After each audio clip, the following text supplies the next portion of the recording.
सच्चिदानंद। आवाज आ रही है? आ रही है जी, बोलिए।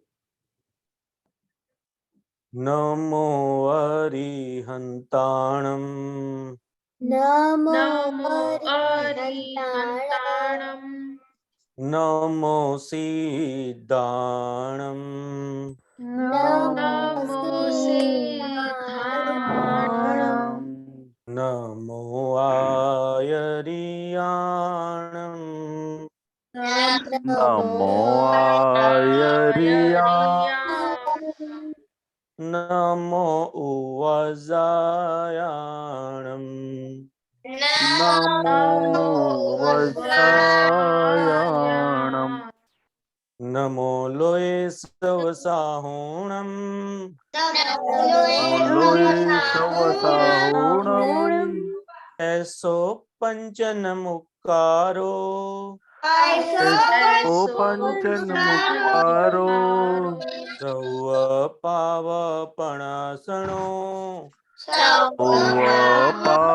पावकणासनो मंगलाणं च सौवेसी मंगलाणं च सौवेसी पद्मं वै मंगलम्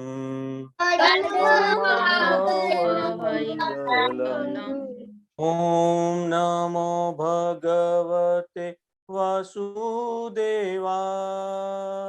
ॐ नमो भगवते वासुदेवाय ॐ नमः शिवाय।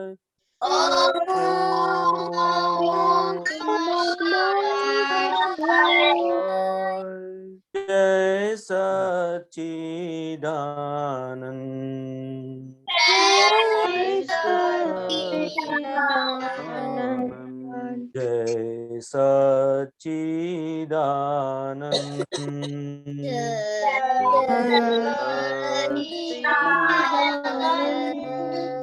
जय सच्चिदानंद।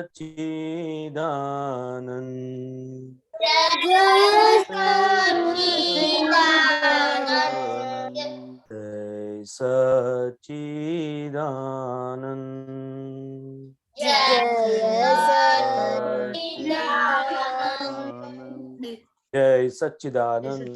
जय सच्चिदानंद। श्रेया दीदी डेली प्रेयर। जय सच्चिदानंद। हे दादा भगवान, आप मुझे ऐसी शक्ति प्रदान करें कि मैं कभी भी अपनी हेल्थ को कॉम्प्रोमाइज नहीं करूं, ताकि मेरा शरीर रूप साधन मुझे मेरे ध्येय को यानी कि पढ़ाई में और सत्संग में हमेशा सहायक बने। मैं पढ़ाई में बिल्कुल सिंसियर रहूंगी, मैं बुरी सोहबत से कुसंग से कायम दूर रहूंगी, और कुछ भी हो मेरा सत्संग कभी भी छूटे नहीं, ऐसी परम कृपा करना। प्राप्त मन वचन काय का योग और अपनी आत्मा का उपयोग केवल परोपकार यानी जीव माता सेवा के लिए करूं, जो सबसे बड़ा मानव धर्म है। मैं हमेशा खुद के साथ और अन्य सभी लोगों के साथ के जीवन व्यवहार में विश्वास पात्र, निष्ठावान और शुद्ध बनी रहूंगी, ताकि मैं बराबर दादा भगवान के जैसे परम उत्कृष्ट व्यक्तित्व का आदमी बन पाऊं। हे दादा भगवान, मैं आगे अपने माता पिता की सब बात सुनने की संकल्प लेती हूँ और कभी भी उन्हें अहंकार से जवाब नहीं दूंगी। कृपया इस संबंध में आप मुझे अनंत आंतरिक शक्ति प्रदान करें। जय सच्चिदानंद। जय सच्चिदानंद। Very good. खुशी चेन्नई। जय सच्चिदानंद। हे दादा भगवान, मुझे पढ़ने में और समझने में जो बाधाएं अंतराय आते हैं, जो भी ऑब्स्ट्रक्शंस, उन सभी को तोड़ने का मैं दृढ़ निश्चय करती हूँ। आप ऐसी कृपा करें कि जिससे मेरा दर्शन ऊपर का आवरण टूट जाए और मेरी पढ़ाई सही ढंग से हो, ऐसी आपके परम शक्ति दे। जय सच्चिदानंद। जय सच्चिदानंद। Very good. रिया दीदी। हे दादा भगवान, हे दादा भगवान, हम हैं आपके बच्चे, हम हैं आपके बच्चे, के हैं सच्चे, दिल के हैं सच्चे, फिर भी है कच्चे, फिर भी है कच्चे, काम करेंगे अच्छे काम करेंगे अच्छे अच्छे। जय सच्चिदानंद। Okay, very good. आज आज आज का क्या दिन है? क्या स्पेशल डे है आज? रिपब्लिक डे और तो रिपब्लिक का महत्व क्या है? हमें स्वतंत्रता मिली थी।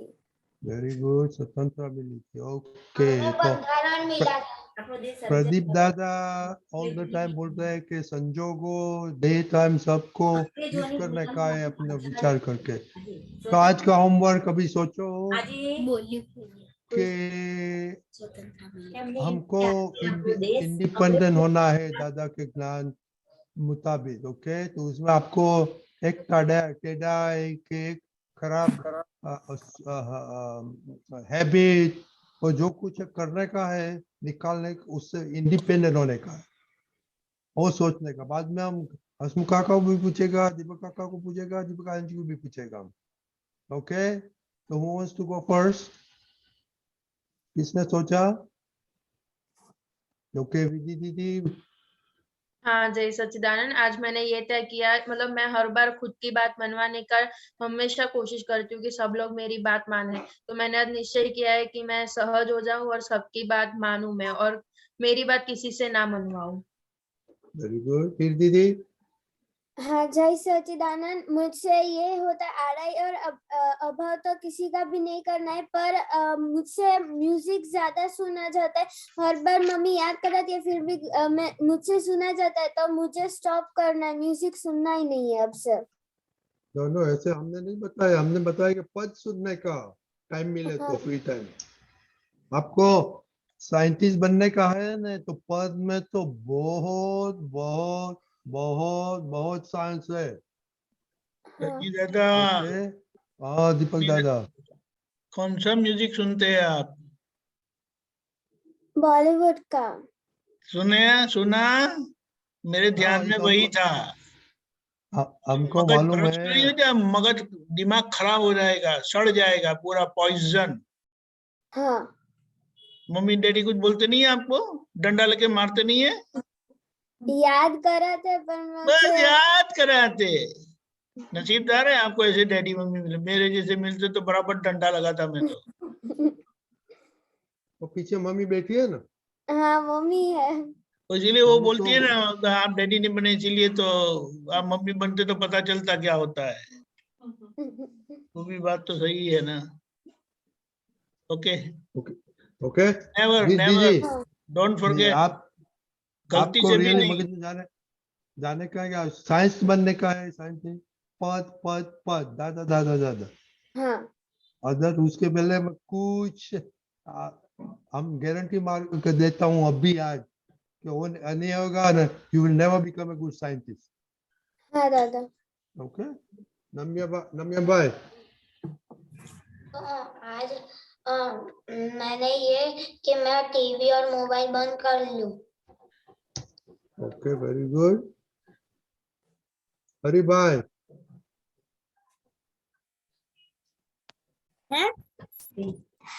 बोलो, जवाब दो। ओके, श्रेया बहन। श्रेया, आज मैंने नहीं लिया। क्या नहीं दिया? आपने वो जो एक नहीं, और एक इंडिपेंडेंट चीज क्या होना कि आपको आपका टेढ़ा है, आपका खराब हैबिट उसमें से निकलना, फ्री होने का है, वो बात चल रही। आप मैं सोचो बहुत क्यों? गेम खेलता हूँ ना क्यों इसमें अभी सोचो, अभी सोचो, देखो क्या आप सब बोलते। श्रेया दीदी। हाँ जय सच्चिदानंद। मुझको स्वतंत्र और डिस्ट्रैक्शन से होता है। पढ़ाई में मुझको डिस्ट्रैक्शन नहीं करना और मैथ्स में भी नहीं करना है। वत्सल भाई। जय सच्चिदानंद। मुझे फोन देखने का चोर चाहता है, तो वो चोर को मुझे निकालना है। वेरी गुड, अच्छा पुलिसमैन बन जाओ। ओके, जय सच्चिदानंद रजनी दादा। जय सच्चिदानंद दीपक दादा। बोलो आपको आ गया? हाँ, मुझे ना गेम बहुत कम खेलनी है। कम नहीं, ओके। कौन सी गेम? ओके। कौन सी गेम? वो तो मैं बहुत सारे खेलता हूँ। अरे कौन सी गेम, यानी कौन से, कंप्यूटर पे फिजिकल गेम? दोनों में। दोनों में यानी क्या? मैं ફિઝિકલ એટલે તું આઉટડોર ગેમ ઓછી કરવી કે ઇન્ડોર જે ફોન મારા ઇન્ડોર इंडोर गेम नहीं, इंडोर गेम की बात नहीं करता, वो फोन पे खेलते वो। फोन पे मैं ज्यादा खेलता हूँ। हाँ तो फिर और कीर्तन को बोलो एक डंडा रखे बाजू में, वेकेशन में खेलना, अभी नहीं। हाँ ओके। कीर्तन भाई। हाँ जय सच्चिदानंद। आज मेरा फर्स्ट गोल ये था कि मैं नहीं, आज स्वतंत्र क्या बनने का, आज इंडिपेंडेंस डे है। 20 तारीख इंडिपेंडेंस डे रेजोल्यूशन बोलते हैं उसको। आपने क्या तय किया? ओके, तब सोचो, बाद में आएंगे। सूर्या दीदी। रिपोर्ट दे दिया। ओ आपने बोल दिया, ओके सॉरी। मोनिका दीदी। मैं फ्री टाइम को करेक्टली यूज नहीं करती हूँ और उसमें लेजीनेस बहुत आ जाती है, तो मैं फ्री टाइम को अच्छे से यूज करूँ पढ़ाई में और सब कुछ में। तो ओके, ये सब लिख देना का on top of your report. Okay हाँ। करिश्मा, आपको तो बहुत करने का है। अरे मुझे ये समझना है, how do you define your free time? वो मैं टाइम टेबल के मुताबिक ही करती हूँ। वो करिश्मा का खेलने के टाइम में खेलती नहीं हूँ तो वो बच जाता है 1 घंटा आधा घंटा, तो उसमें मैं यूज अच्छा, okay, very good good. Okay Karishma. मुझे मम्मी के साथ लड़ाई बहुत होती है, उसमें क्या? मुझे कम करना है। मम्मी के साथ लड़ाई बहुत होती है, उसमें मुझे कम करना है। ओके खुशी दीदी। चिनाई। जय सच्चिदानंद। मैं आड़ाई और जिद्दी ज्यादा करती हूँ, इसलिए मुझे आड़ाई और जिद्दी में नहीं चूज किया। क्या आपको नहीं तो छूटता है? हो आड़ाई और जिद्दी ज्यादा करती हूँ, जिद पकड़ जिद्दी। लेती खुशी दीदी, वो तो है, पर आपको प्राइम गोल है स्टडी का, वो उससे स्वतंत्र होने का है आरएस में से। रिया हाँ। दीदी, कीर्ति दीदी। आरएस में नहीं है उसको, दूसरे में सब इंटरेस्ट है, पढ़ाई में इंटरेस्ट नहीं है। हाँ वो सही है ना? वो से सही है ना? ये किसने पढ़ाई की है कि पता नहीं, बोलती नहीं है। मोनिका सही है कि नहीं? हाँ सही है, थोड़ा हाँ, कंफ्यूज है। वो बहुत ज्यादा साल नहीं पढ़ने का है, 5 साल ही पढ़ेगा। अभी कौन से क्लास में हो आप? 7th। 7th ना, तो अभी तो 12th तक ही पढ़ने का है। 5 years ओनली। वो 12th तक तो सभी को पढ़ना होता है, लेकिन आपके रिजल्ट से तो लगता है आगे गाड़ी कहीं रुक जाएगी, खड्डे में गिर जाएगी। समझ गई? 5 साल ही पढ़ने का है, ठीक है? हाँ डन। तो बाद में तो दीपक दादा घर में झाड़ू मारने का और बर्तन साफ करने का और वो ठीक है, वो जो भी है 12वीं तक पढ़ना है पहले। ओके, ओनली 5 years मोर। हाँ समझ गए ना? वो बड़ी दीदी को बहुत ज्यादा पढ़ने दो, लेकिन आप 5 साल तो पढ़ना पड़ेगा, नहीं तो फिर प्रॉब्लम है। समझ गए? हाँ। ओके, तो 5 साल का तो गोल रखना ही है आपको, 12th तक। तो दादा से शक्ति मांगो कि एटलीस्ट 12th तक तो मुझे पढ़ना ही है। हाँ, हाँ। जय सच्चिदानंद। मेरा ये है कि जो सब्जेक्ट मेरा वीक है उसमें मैं ज्यादा फोकस करूँ और उसमें ज्यादा टाइम दूँ। अरे जो सब्जेक्ट यानी कौन सा subject? You have to specify. कौन सा? फिजिक्स। ये टू स्पेसिफाई नहीं करेंगे तो ये इसमें इंडिपेंडेंस के लिए क्या करने का है उसमें? हाँ उसमें मैं ज्यादा टाइम नहीं देती हूँ, जो मुझे मीन्स फिजिक्स मुझे पसंद नहीं है और मुझे आता भी कम है, तो ऐसा हो जाता है मैं लेजी हो जाती हूँ कि मुझे ये नहीं करना है अभी। और तो ज्यादा टाइम क्यों नहीं देती है? नहीं मुझे लेजीनेस आ जाती है कि हाँ नहीं तो नहीं। लेजीनेस से इंडिपेंडेंस होने का है। रेड्डी जैसे दादा, पढ़ाई पढ़ाई को मानो लेजीनेस से इंडिपेंडेंट होने का है। रेड्डी दादा अभी टाइम टेबल भेजा नहीं है, मार्कशीट भेजा नहीं है, फिर क्या करेंगे? मैंने भेजा, ये लेजीनेस में निकलने का, इंडिपेंडेंट होने का है। टाइम टेबल मैंने भेजा है, लेकिन जो मेरी एग्जाम थी ना वो हमें स्कूल में ही दी थी, क्लास में, तो उसमें रिजल्ट हमें पढ़ने नहीं दिया था और मुझे हमें दिया भी नहीं था रिजल्ट। अरे लास्ट एग्जाम का, कोई भी लास्ट एग्जाम में तो रिजल्ट होगा ना आपका। नहीं, वो दिया ही नहीं है। इसके पहले कोई एग्जाम ही नहीं थी? एक का दे दूं? जो भी है मुझे दे दो। और इसका ये तो पता है ना, अभी फिजिक्स का वीक है, टाइम टेबल तो नहीं भेजा। टाइम टेबल मैं जनरल टाइम टेबल का कोई मतलब नहीं है। एवरी डे क्या करेंगे आप, हाँ, फ्रॉम मैंने मंडे टू संडे। भेजा है मैंने। पता नहीं है मुझे तो, किसको भेजा? ग्रुप में ही भेजा था। ग्रुप में जंगल है, तुम्हारा कितना मैसेजेस आते हैं पता है? उसको आइडेंटिफाई कैसे करने का है? दीपक दादा को भेजो। हाँ, ओके, देखो नहीं मैसेज, जय सच्चिदानंद लिखना बंद कर दो, अभी हमको मिल जाता है, भाव से करो। आप समझ गए? हाँ। और अभी अब देखो बच्चे लोग, वो टेढ़ा है और कमजोरी की वीकनेस निकालने का है, इंडिपेंडेंस। तो लेजीनेस इज योर वीकनेस, उससे इंडिपेंडेंस होने का है। लेजीनेस से इंडिपेंडेंस होगा तो क्या फायदा होगा, किसको मालूम है? या आपको मालूम है लेजीनेस से इंडिपेंडेंट होगा तो क्या होगा? फिर हम अगर लेजीनेस से फ्री होंगे तो हम कुछ भी कर पाएंगे, क्योंकि हमें कोई आलस ही नहीं रहेंगे, तो हम कोई भी काम इजीली और अच्छी तरह से कर पाएंगे। ठीक है, आपको जनरलिटी मत बोलना, हम कुछ भी कर पाएंगे नहीं बोलने का। मतलब जो लेजीनेस से जाए कोई साइंटिस्ट बनेंगे, ऐसे बातें करो। हाँ हाँ, तो वो मगज में अच्छी तरह से बैठ जाएगा। हाँ। ओके, तीर्थ भाई। जय सच्चिदानंद। मुझे पढ़ाई में चोर आ जाता है, तो अब छोड़ना है, ऐसा है, मुझे वो करना है। क्या करने का आपको? इंडिपेंडेंस किससे होना है? पढ़ाई में चोर आ जाता है। ओके, देव, रेमी।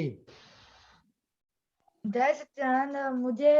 मैं जब बाहर खेलने जाता हूँ तो मैं मम्मी की बात नहीं सुनता, तो मुझे उसकी बात सुननी है, तो मैं वेरी वेरी गुड टॉपिक लेने का। शांति भाई। हाँ, जय सच्चिदानंद। आज मैं रिपोर्ट में मेरे को लेजीनेस आती है, इसलिए मैं रिपोर्ट अच्छी तरह मोकलू, इसलिए। और लेजीनेस निकालने का है। लेजीनेस इंडिपेंडेंट होगा, आपको मालूम नहीं कितना फायदा होगा।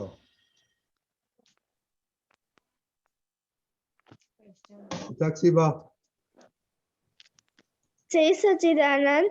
मेरा जब बाप मेरे ऊपर आते तो मेरा उनसे बहुत अभाव हो जाता है, और मेरे जो फ्रेंड्स हैं मेरे से उन्हें बहुत दुख दिया जाता है, और कभी कभार बहुत होमवर्क होता है ना, तो मुझे दुख जाती, तो मुझे किसी को अभाव नहीं करना है, किसी के साथ किसी को दुख नहीं देना है, और मुझे हर एक संसाधन करने हैं। एक ही चीज लेने का है, वो बहुत चीज नहीं लेने का है, अदरवाइज अबाउट एक ही चीज लेने का है। अपूर्वा दीदी, स्वापिल भाई। जय सच्चिदानंद। मैंने ये किया था कि आज मैं स्टडी में मैं आगे से बहुत ध्यान दूंगी। तो कैसे करेंगे आप? हाँ, स्टडी ज्यादा करूंगी। स्वापिल भाई। जय सच्चिदानंद। मुझे कोई डांटता है तो मुझे अच्छा नहीं लगता, तो मैं उसे ना बुरा बोल देता, तो आज से मैं कोई डांटेगा तो मैं बुरा नहीं बोलूंगा।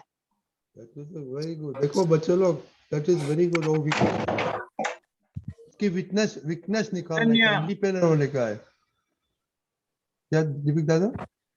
कितना नॉइज करते हैं लोग, पता नहीं चलता है क्या करते हैं। आरुष भाई। हाँ जय सच्चिदानंद। मेरे को वो इम्प्रूव करना है कि मैं जब मेरे को फोन लेने का जोर आ जाता है तो मुझे फोन नहीं लेना है। Want to और दर्शना, एक मिनट हाँ बोलो आरुष। हाँ मेरे को एक बात बतानी थी कि मेरी अभी इंग्लिश की एग्जाम हुई ना 20 मार्क्स की, तो उसमें मेरे 20 आउट ऑफ 20 आए, तो मुझे और सारे सब्जेक्ट में 20 लाने हैं, तो उसके लिए आशीर्वाद। वेरी गुड, आशीर्वाद तो दादा देगा और पढ़ाई अच्छी तरह से करो। ओके तो दादा आपका पुत्र सब महात्मा जो है सब आशीर्वाद देगा आपको। हाँ इतना आशीर्वाद देगा कि ऑल द टाइम 100% आएगा स्कोर। ओके हाँ सिंसियरिटी बनेगा तो सब आपके साथ है। हाँ सारा संग आपके साथ है। ओके हाँ। दर्शना, जय सच्चिदानंद। मैंने ये डिसाइड किया है कि मुझे अपने मम्मी पापा के साथ टेढ़ापन आर्ग्यूमेंट्स नहीं करना है, और किसी पे चिल्लाने से पहले और किसी को कुछ बोलने पर 4-5 बार सोचना चाहिए, ओके और वेरी किसी का गुड। हम नहीं डूबना चाहिए। आदाई करेगा तो आप क्या करेगा आपका हाथ को? प्रतिक्रमण। अडाई करेगा तो ऐसे करना आपका हाथ को, और ऐसे करना को अडाई किया तो ऐसे करो। दीपक दादा बताए, आई थिंक ऐसे का अच्छा रहता है। ओके मैंने और एक इतना बार हमको बताना इतनी दफा आपको स्लैप लगता नहीं है। कितनी दफा बोला? एक ही बार डंडा मारेंगे ना तो सीधा हो जाएगा। वो तो करिश्मा दीदी करिश्मा मैंने मासी, अपने आप को मारा है, इसीलिए बोलता हूँ। दीपक दादा करिश्मा मासी तो कुछ नहीं करेगी तो खुद को करना पड़ेगा। करिश्मा को मोनिका को दे देंगे। अनन्या दीदी, जय सच्चिदानंद। मैंने ये सोचा है कि मुझे बोलने की आदत ज्यादा है, तो मैं बोलना कम करूंगी ताकि किसी का हम ना दुखे। वो आपको एक क्वेश्चन किया था आप तो बाद में कुछ फर्क हुआ? हाँ मैं अब कम बोलती हूँ। ओके किधर गए स्वप्निल, किधर वत्सल भाई?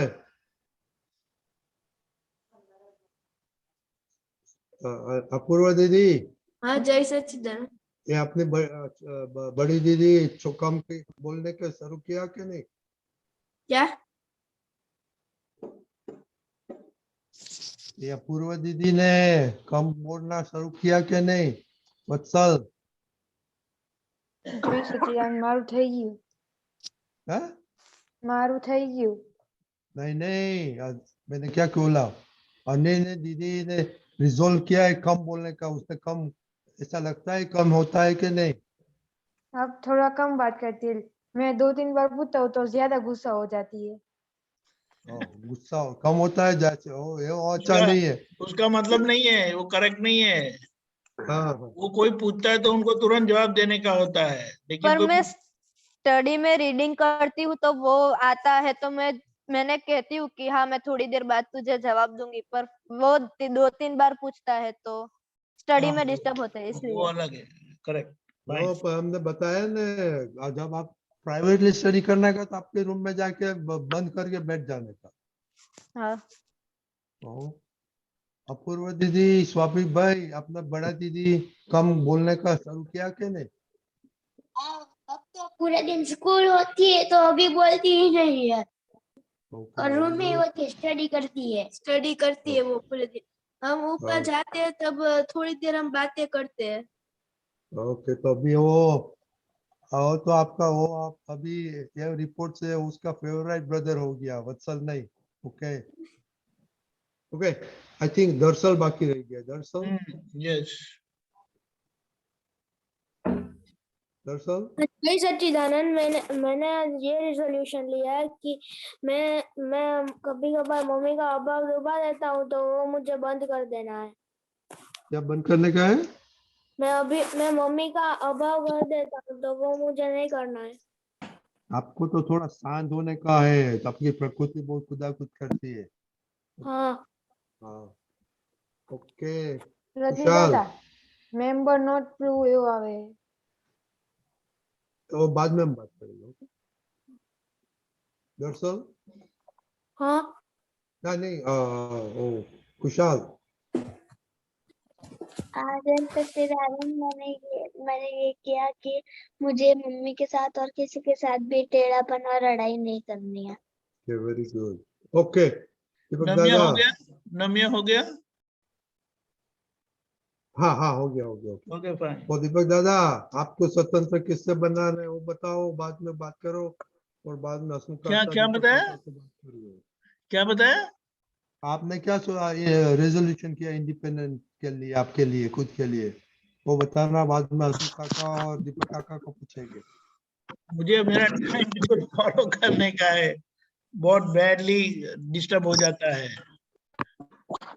टाइम टेबल फॉलो नहीं होता है, और एक्सरसाइज करने का है हेल्थ में। Very good. अभी कुछ बोलने का है आपको बच्चे लोग को? ओ एक अब कीर्तन बाकी रह गया। कीर्तन मेरा ये रिजोल्यूशन है कि अब से मैं हर रोज योगा करूंगा। ओह क्या बात है, very good. Okay okay Deepika आपको कुछ बोलने का है? यस, पहले तो आपकी जो आज तक आपने शायद बताया नहीं है, अगर बता दिया है तो बराबर है, लेकिन कोई भी कमजोरी को आप छिपा के रखेंगे तो हमें पता नहीं चलेगा, किसी को पता नहीं चलेगा। जैसे कि अभी पता चला, फॉर एग्जाम्पल किसी ने कहा कि वो म्यूजिक देखते हैं, म्यूजिक बोलते हैं, देखते हैं वीडियो और नाम देते हैं म्यूजिक, वो बहुत डेंजरस है। इसीलिए आप अपने आप को ऑब्जर्व करो। और दूसरा, एक टेक्नोलॉजी के वर्ल्ड में, दुनिया में जो मैन्युफैक्चरिंग प्लांट्स होते हैं ना, मैन्युफैक्चरिंग प्लांट तो समझते हैं ना, जहां जहां चीजें बनती है, तो वहां पर वेरी कॉमनली एक सिस्टम यूज की जाती है और उसे SDR करके बोलते हैं। उसका मतलब यह है सुपरविजन।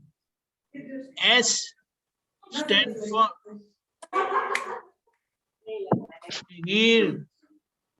हाँ बंद करो ना आवाज, उनको बातें करने तो करने दो, लेकिन सुपरविजन बोलते हैं। सुपरविजन का मतलब उसके ऊपर ध्यान रखना, मतलब देख रेख ऑब्जर्वेशन। रखना। हाँ ऑब्जर्वेशन, ऑब्जर्व करना कि क्या किया। एक बात समझ लो, ये हमारा शरीर है ना, वो गाड़ी के जैसे है। गाड़ी पता है? हाँ गाड़ी अपने आप चलती है नहीं कि हमें चलाना पड़ता है? हमें चलाना पड़ता है। हाँ, तो वो तो कहीं भी जाके चली जाएगी। इसीलिए हम जीवित है, लिविंग एस्पेक्ट हमारे पास है, वो तो मशीनरी है, तो वो तो कहीं भी चली जाएगी।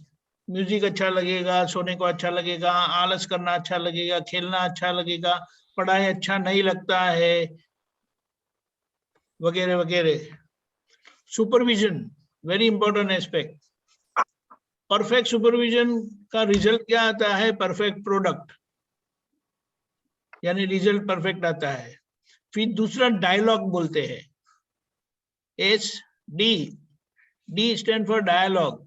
डायलॉग यानी सुपरविजन करने के बाद उसका एनालिसिस करने का, क्या हुआ, कैसे हुआ। और final R stand for reporting.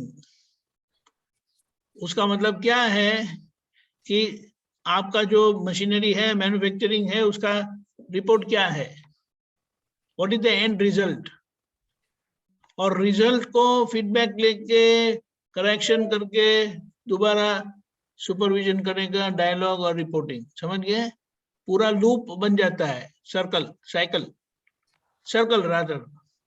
Supervision, dialogue, reporting, correction, back to supervision. समझ गए? हाँ this will make you perfect.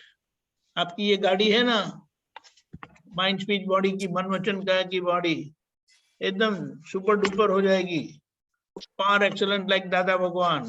जय सच्चिदानंद। जय सच्चिदानंद। ये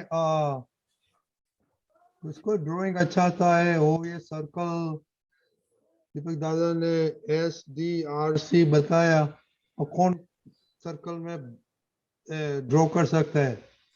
ओके ही दीदी वत्सल, आप दोनों सेपरेटली करो। ओके सुपरविजन डायलॉग जैसे सर्कल कैसे चलता है वो ड्रॉ करो। ओके और पोस्ट कर देंगे। ओके ओके हसमुख काका आप बोलिए।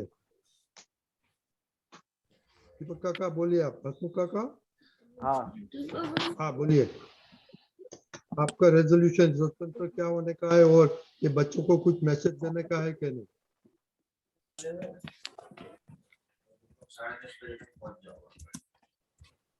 पहले दीपक आनंद जी ने बताया वैसे ही मैं भी हेल्थ के ऊपर फोकस करूं, और जो मेरा वेट ज्यादा बढ़ गया है वो कंट्रोल में आवे, उसके ऊपर फोकस करना मेन गोल अभी सेट किया है। Okay very good. आपको कुछ मैसेज देने का है बच्चों लोग को? ये मतलब बातें सुना नहीं? ओके दीपक काका हाँ बोलिए बोलिए बोलिए। आज रिपब्लिक डे है। आज के दिन 26 जनवरी 15 अगस्त 1948 में अपने आजाद हुए। उसके बाद 2-2.5 साल बाद अपना रिपब्लिक डे, मतलब कि अपना जो संविधान था तब तक जब तक आजाद हुए, और 1950 तक जो कायदे कानून थे वो अंग्रेजों के हिसाब से चलते थे। और उसके बाद जब अपने आजाद 47 में आजाद हुए, उसके बाद अपने क्या किया, तो अपने खुद का संविधान लिखने का शुरुआत किया, और वो शुरुआत डॉक्टर भीमराव आम्बेडकर जी ने किया। कौन थे संविधान लिखने वाले? डॉक्टर भीमराव। वो पूरे का पूरा संविधान, ये फर्स्ट टाइम हिस्ट्री में क्या पूरे का पूरा संविधान बाय हैंड से लिखा हुआ, हाथ से लिखा हुआ है। इसका जो डिस्कशन होता था, नए कायदे कानून बनते थे, और वो संविधान का पूरा लगभग 6000 के ऊपर के पन्ने हैं संविधान के, वो पूरा भीमराव आम्बेडकर जी ने खुद अपने हाथ से लिखा था। और उसके अंदर कितने सेक्शन है, इसके ऐसे कैसे चलाने का है, तो वो संविधान का अमलीकरण आज के दिन 26 जनवरी से स्टार्ट हुआ था 1950 के साल में। मतलब 47 में आजाद हुए, और 1950 मतलब 2.5 साल बाद अपने को ये अपना संविधान, मतलब अब इंडिया एक हिसाब से चलेगा। उससे पहले अपने अंग्रेजों के कायदे कानून के हिसाब से चलते थे। तो आज वो दिन है 26 जनवरी 1950 के दिन से शुरुआत हुआ था, बराबर है। ओके चलो जय सच्चिदानंद। काका जय सच्चिदानंद। आवाज आ रही है ना? हाँ आ रही है। हाँ, पहला तो मैंने एक्सरसाइज चालू ही थी, लेकिन अभी बंद है, वो कंटिन्यू करने का नक्की किया है। और दूसरा, ज्ञान में आगे बढ़ने के लिए आज्ञा जितनी हो सके इतनी पक्की करने का निश्चय किया है। Very good. और आपको कुछ बोलने का है बच्चों लोग को? और आज हमारा स्वतंत्र दिवस है। आज का दिन है स्वतंत्र दिवस, यानी हमें आजादी से, गुलामी से आजादी मिली। हम पहले क्या थे, तो कि गुलाम थे हम। किसके गुलाम थे? के अंग्रेजों के। तो गुलामी अच्छी लगती है हमको? नहीं अच्छी लगती। नहीं। तो गुलामी से मुक्त होते हैं तो कैसा होता है? आनंद आता है ना। फ्रीडम मिलती है, जो चाहे वो कर सकते हैं, जहाँ चाहे घूम सकते हैं आसानी से। तो पूरी आजादी मिली हमें, यानी स्वतंत्र हुए। ये बाहरी स्वतंत्र हुए। अभी कैसे हुए हैं? बाहरी स्वतंत्र। बाहरी स्वतंत्र हुए, लेकिन अंदर से तो हम कैसे है? गुलाम ही है। कैसे है? गुलाम है। गुलाम है। गुलाम किस तरह से है? हमारी वीकनेस इसके वजह से। हाँ, वीकनेस के कारण हम गुलाम हैं। और वीकनेस कब तक रहेगी? जब तक हम वीकनेस को जानेंगे नहीं, तब तक वो वीकनेस रहेगी, वो निकलेगी नहीं। तो ये सत्संग में, पूरे सत्संग में हमारी वीकनेस हमें दिखाई देती है, और दिखाई दे तभी हम उसको निकाल सकते हैं। ख्याल में आया? हमने बहुत स्ट्रगल की आजादी के लिए। क्यों? क्योंकि हमें मालूम थी गुलामी कैसी थी, गुलामी क्या करवाती थी, तभी हमने वो आजादी पाई। वैसे हमें वीकनेस दिखाई देगी सत्संग में, हमें जितनी जितनी वीकनेस दिखाई देगी तो हम उससे छूट पाएंगे, उससे आजाद हो पाएंगे। ख्याल में आया? ऐसे दादा भगवान आजाद हो गए अपनी वीकनेस से, पूरी वीकनेस उनको निकल गई, सारी वीकनेस, और वो वीकनेस निकली तब हम भी वो मुक्त करो। में आया? हाँ तो ये समझ, जितनी जितनी समझ हमारी पक्की होती जाएगी उतना उतना हम आजाद होते जाएंगे, अपनी वीकनेस से मुक्त होते जाएंगे। समझ में आया ना? हाँ जय सच्चिदानंद। ओके, अभी पद सुनने का है कीर्तन, और बाद में बच्चे लोग एक स्पेशल गेस्ट कुछ आपको बातें करेंगे आपके साथ। कीर्तन,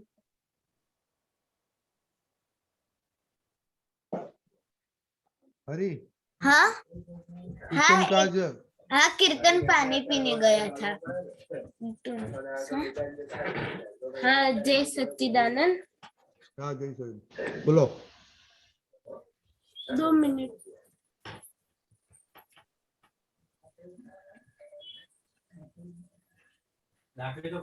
जय सच्चिदानंद। आ दुनियाમાં सर्वे जीवने सुख ने शांति हो जो रे। आ दुनियाમાં सर्वे जीवने सुख ने शांति हो जो रे। मनथी पण कोई जीवनु बुरु विचारे ना हो जो रे। आ दुनियाમાં सर्वे जीवने सुख ने शांति हो जो रे। Very good. बोल, आपने किसने बताया ये गाने का? दीदी ने। दीदी ने? मोटी बहन के नानी बहन? मोटी बहन। मोटी बहन ने। और आपको क्या मालूम पड़ा इसमें से? मतलब इस दुनिया में सभी जीव को सुख शांति होनी चाहिए। नहीं हो जे, नहीं हो जो।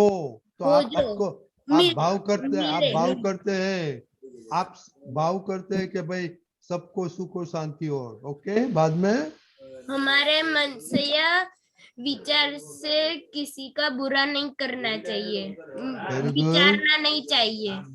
Okay, very good. Okay, very good. तो ये दोनों आपका पुत्र तो सब म्यूजिक वाले हैं, पद वाले हैं सब। आपको कुछ बोलने का है? हसमुख काका, दीपक काका, ही कीर्तन को बोलने का है? दीपक काका? हाँ, इसमें बताया ना, ये दुनिया में सर्वे जीव ने सुख ने शांति हो जो रही। ऐसे सुख शांति कैसे मिलेगी? तो हमारे बताया है ना पद में। हाँ, और आगे बताया है, क्या बताया है? कि हमारे दिल से या हमारे विचार से भी किसी को बुरा नहीं कहना चाहिए। हाँ, मन से, वाणी से और बर्तन से, हाँ, ये तीनों से किसी को दुख नहीं होना चाहिए। ख्याल में आया? तभी वो सुख शांति हो पाएगी। पहले खुद को सुख शांति होगी और बाद में दूसरों को होगी। ख्याल में आया ना? हाँ, ऐसे हमारी मन से, वाणी से और काया से ही दुख होता है पूरा, और हो ही जाता है। हमारे घर में ऐसा होता है, घर में नहीं होता है ऐसा? होता है। घर में ऐसा हो जाता है, तू में हो जाती है, हाँ, ऐसे तैसे बोल देते हैं, गुस्सा कर देते हैं, तो दूसरों को दुख देते हैं। और दुख देते हैं तो शांति होगी नहीं। समझ में आया ना? हाँ, इस ये पद में ऐसा कहना चाहते हैं। और जितना हो सके इतना ये पद को बोलने का, भाव करने का, क्या करने का, भाव करने। ये पद ऐसा है, भाव पद है, इतना भाव अपने होगा तो तुरंत होते अंदर ऐसा परिणाम चेंज होता जाएगा। ओके। ठीक है, बहुत बहुत अच्छा, बहुत दीदी को बोलना थैंक यू, बहुत अच्छा पद आपको दिया मोटी बहन ने। ओके। ओके बच्चे लोग, अभी मैंने अब ये स्पॉटलाइट कौन आया मालूम पड़ा किसको? हाँ कौन? रे भाई। श्रेय भाई। ओके, अभी श्रेय भाई ने बहुत अच्छा पुरुषार्थ किया है।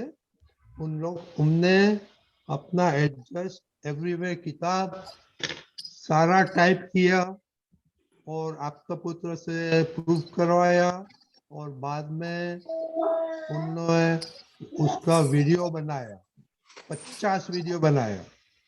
ओके, किसने देखा? और खुशी किधर गई? खुशी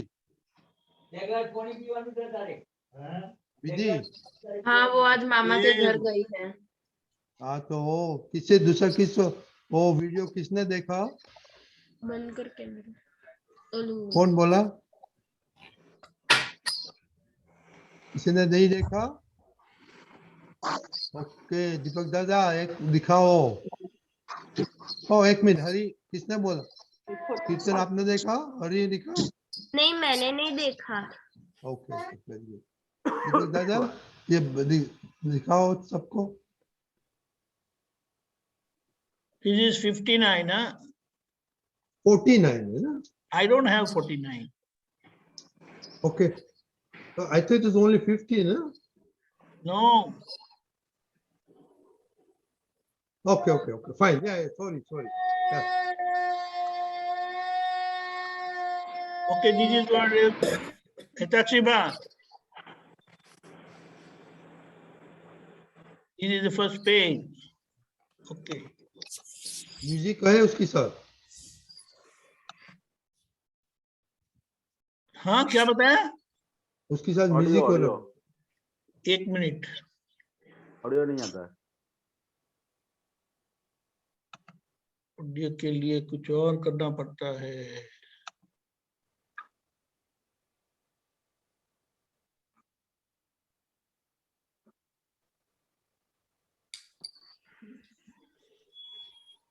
ये सेकंड पेज है दादा।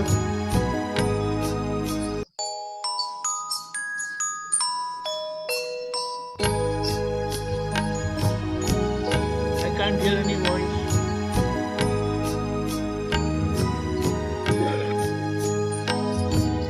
दादा भगवान ना कोई सुनाई नहीं देता है। जय जयकार हो।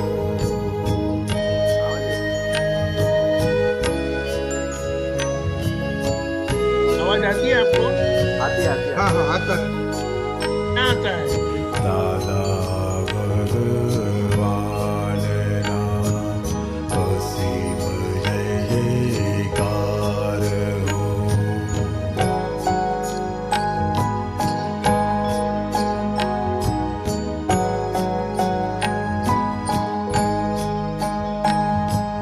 दादा भगवान ना असीम जय जयकार हो।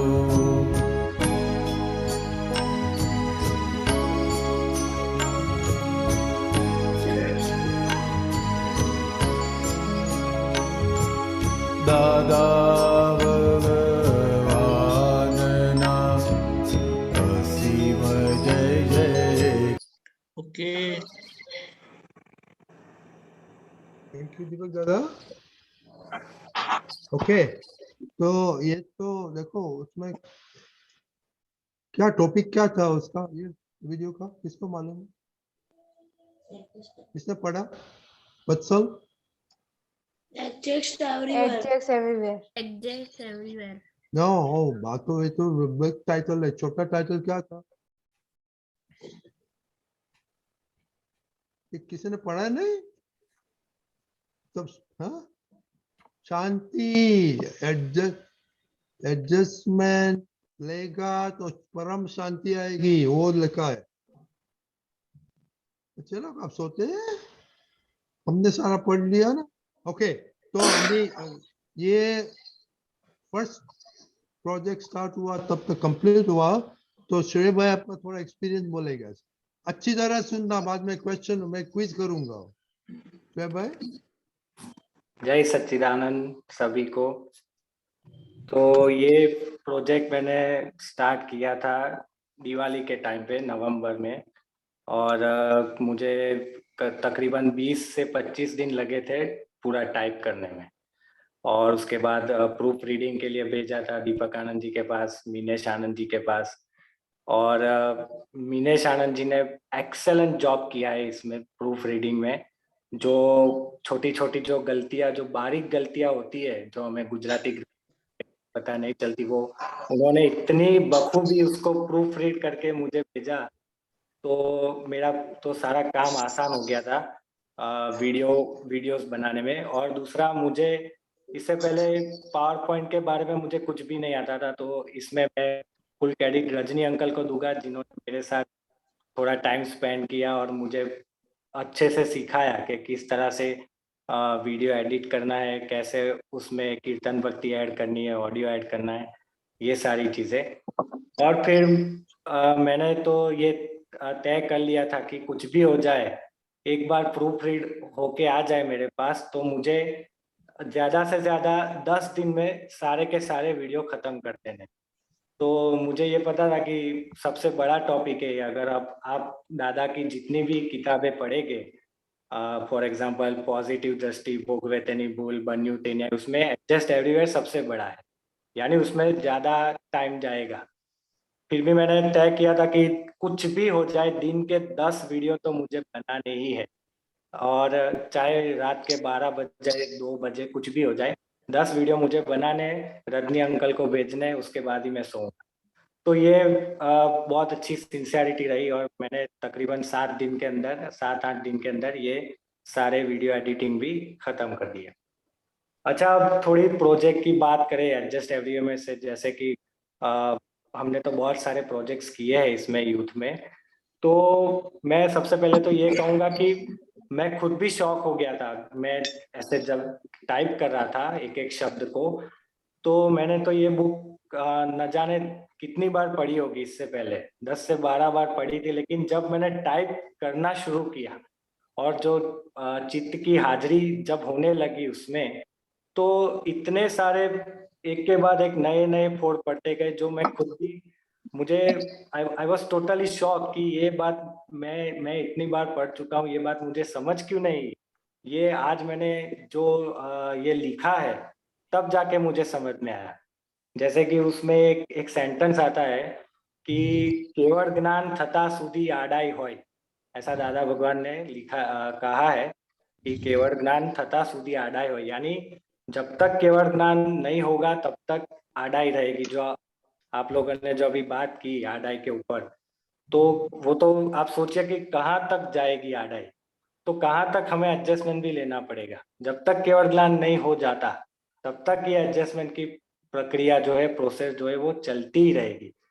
तो हम तो कई बार सोचते हैं कि मैंने 2 लोगों से एडजस्टमेंट कर लिया, मैंने आज अच्छा कर लिया तो हो गया मेरा, तो मतलब मैं तो ज्ञान में हूँ।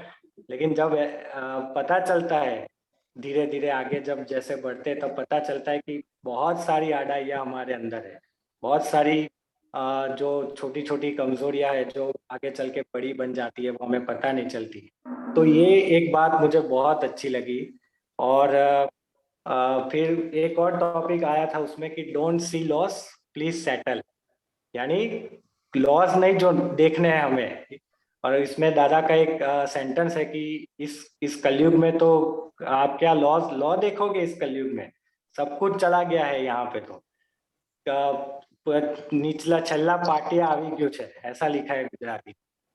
तो ये मैंने अपने लिए भी रखा है, क्योंकि मैं, जैसे मैंने बहुत बार कहा है कि मैं किसी का जब व्यवहार देख लेते हैं हम, तो हमें ये लगता है कि यार व्यवहार तो अच्छा होना चाहिए ना, ऐसा तो करना चाहिए ना उसने, मैंने तो उसके साथ कितना अच्छा व्यवहार किया, फिर भी उसने मेरे साथ ऐसा किया। मैं तो नियम के मुताबिक जा रहा था, फिर भी उन्होंने मेरे साथ गलत किया, फिर भी मेरे साथ चीट हो गया। तो ये बातें अब मुझे मेरे अंदर लानी है कि अब कोई लॉस वॉस नहीं देखना है हमें। हमारी तो एक ही भावना है, एडजस्टमेंट चाहिए किसी भी तरह से। एडजस्ट अगर हो गए कोई भी सिचुएशन में, कोई भी परिस्थिति में, तो हमारा काम बनता ही जाएगा। और इसका तो अनुभव इतना अच्छा हुआ है कि मेरे 5-6 सालों से मेरे जो पुराने जो दोस्त थे, जिनसे किसी ना किसी वजह से नाता टूट गया है, वो इसलिए कि मुझे यही था कि उन्होंने मेरे साथ अच्छा व्यवहार नहीं किया, नियम के मुताबिक उन्होंने ऐसा करना चाहिए, ये सारी बातें थी। आप यकीन नहीं करोगे, मैंने सामने से उनसे मैसेज पे बात की अभी पिछले हफ्ते, और मैंने उनसे कहा कि भाई पिछला जो भी व्यवहार हमारे बीच हुआ उसे भूल जाइए, मैं आपसे माफी मांगता हूँ अगर आपसे मुझसे कोई गलती हो गई हो, और हम कोशिश करेंगे आगे से कि ऐसा कुछ भी ना हो। तो ये तो डेफिनेटली बहुत इफेक्टिव है कि नियम देखने, लॉज नहीं देखने में, किसी भी चीज में किसी का व्यवहार नहीं देखना है, दोष नहीं देखने, हमें तो सिर्फ अपने ऊपर ही फोकस करना है और आगे बढ़ना है। फिर एक बहुत बढ़िया एक टॉपिक था कि ज्ञानी पुरुष के एडजस्टमेंट, ऐसा एक टॉपिक है उसमें। तो उसमें तो बहुत लंबा टॉपिक है, लेकिन मैं थोड़ा संक्षिप्त में आपको बता रहा हूँ। जैसे वो कड़ी का एग्जाम्पल आता है कि कड़ी में हीरा बार से ज्यादा नमक डल जाता है, तो दादा पानी डाल देते और फिर पी लेते हैं, और मतलब कोई फरियाद नहीं करते, कोई कंप्लेन नहीं करते, और प्रश्नकर्ता उनसे पूछते हैं कि दादा ये आपने ऐसा क्यों किया। तो दादा बहुत अच्छा जवाब देते हैं कि वो भी तो खाने ही वाले हैं ना, उनको भी पता चलेगा कि कड़ी में नमक ज्यादा है कि नहीं है, मुझे तो कहने की कुछ जरूरत ही नहीं है। मैं हीरा बा के किसी काम में हाथ ही नहीं डालता घर, ना वो मेरे किसी काम में हाथ डालते। तो ये भी बहुत अच्छी बात थी कि ज्ञानी पुरुष किस तरह से एडजस्टमेंट लेते हैं, और अगर वही तरीके हम भी अपनाएंगे तो हमारा भी व्यवहार जो घर वालों के साथ जो अक्सर हो जाता है, हमारा टसल हो जाती है, बोलना हो जाता है घर वालों के साथ, वो हम आसानी से उसको हल कर सकते हैं। फिर एक था नाटकीय बोलू, ऐसा एक टॉपिक था जिसमें वो दादा एक बैंक मैनेजर का एग्जाम्पल देते हैं कि मैनेजर अपनी बीवी से कुछ नहीं कहते, अपने बच्चों से कुछ नहीं कहते, तो दादा उनको बहुत बोलते हैं उनको सखत शब्दों में कि आप तो व्यवहार में रहने के लायक ही नहीं है, आप किसी काम के नहीं है इस दुनिया में। अगर आपका बच्चा रात को देर से आता है, कुछ करता है, तो आपको कुछ तो बोलना है, नाटकीय बोलना है, मतलब उसको हर्ट ना हो इस तरह से बोलना है, लेकिन बोलना है। ऐसा नहीं है कि आप ऐसा बोलोगे तो दादा आपको इनाम दे देंगे। बहुत अच्छा है वो सारा पूरा जो संवाद है, आप अगर वीडियो देखोगे, पढ़ोगे, तो आपको बहुत अच्छा, बहुत मजा आएगा उसमें। और एक लास्ट जो टॉपिक वो पर्टिकुलर मेरे लिए, मतलब मुझे उसमें हर्ट होता था उसमें, वो उसमें है कि पैसे वापस लेते वक्त क्या विवेक रखना है। अगर हम किसी को हमने पैसे दिए हैं और हमें वापस चाहिए, वो नहीं दे रहा है किसी तरह से, तो क्या किस तरह से व्यवहार करना है। तो दादा भगवान ने बहुत अच्छा बताया कि उसने जब आपसे पैसे मांगते वक्त जितना विवेक रखा था, उतना ही विवेक आपको रखना है। ऐसा नहीं कि आप उसको कुछ भी बोल देंगे, उस पर चढ़ जाएंगे, उसको कठोर भाषा बोल देंगे, उसका अपमान कर देंगे। इतना विवेक तो रखना है जितना उसने रखा था आपसे पैसे मांगे। तो ये बात मुझे बहुत अच्छी लगी कि मेरे कई एग्जाम्पल ऐसे हैं जो मैं मेरे दोस्तों को जब पैसे देता हूँ वो वापस नहीं देते, तो मैं मतलब मुझे ऐसा लगता आ जाऊं क्या, अभी वो तो एक तो मेरे पैसे ले लिए, वापस नहीं दे रहे, अभी मैं तो जो चाहे कर सकता हूँ, 2-4 बातें सुनाऊंगा तो शायद पैसे आ जाएंगे, ऐसा मुझे लगता था। लेकिन ये बात मुझे बहुत अच्छी लगी, तो मैं अब इसको भी मैं अमल में लाना चाहूंगा। मतलब नॉट ओनली पैसे, मनी की बात नहीं है, सारी बात है कि विवेक जितना सामने वाला ने हमारे साथ रखा है, कम से कम उतना विवेक तो हमें रखना ही है। और लास्ट में एक टॉपिक जो है वो है जेते रस्ते वैर छोड़ो। ये बहुत अच्छा टॉपिक है। वैर बंधने नहीं देना चाहिए किसी के साथ। अगर वैर बंध गया तो फिर सात भव तक चलता रहेगा, ऐसा एक सेंटेंस आता है उसमें। और वो उसमें लिखा है कि हमें तो मग चढ़ान, जो बोलते हैं ना कि गटर के पानी से भी हम तो मग चढ़ाते थे, तो ये है, हमें तो सिर्फ एडजस्टमेंट लेने से काम है, कुछ भी हो जाए हमें हमारा व्यवहार हमें नहीं चुकना है और हमें तो निश्चय की राह में आगे बढ़ना है। तो ये सारी बातें पॉइंट आउट की थी, बाकी तो आप वीडियो देखोगे तो आपको और अच्छे से पता चलेगा। जय सच्चिदानंद। जय सच्चिदानंद, बहुत बढ़िया। ओके, हीर दीदी आपने ताड़ी पाड़ा, क्यों ताड़ी पाड़ा आपको? क्योंकि मैंने ये सुना था, क्योंकि भैया के जैसे मेरे भी एक ऐसा ही हुआ था, मेरी फ्रेंड्स ने मुझे हर्ट कर दिया था तो मैं उनसे बात ही नहीं करी, तो फिर मुझे मम्मी ने समझाया कि ऐसा नहीं होता, वो फ्रेंड्स तो थे ना, हमें सभी के साथ अच्छा व्यवहार करना चाहिए। तो मुझे ये पॉइंट बहुत अच्छा लगा कि सामने से माफी मांगी। Okay, very good. श्रेया दीदी आपने क्यों हाथ ताड़ी पाड़ी थी?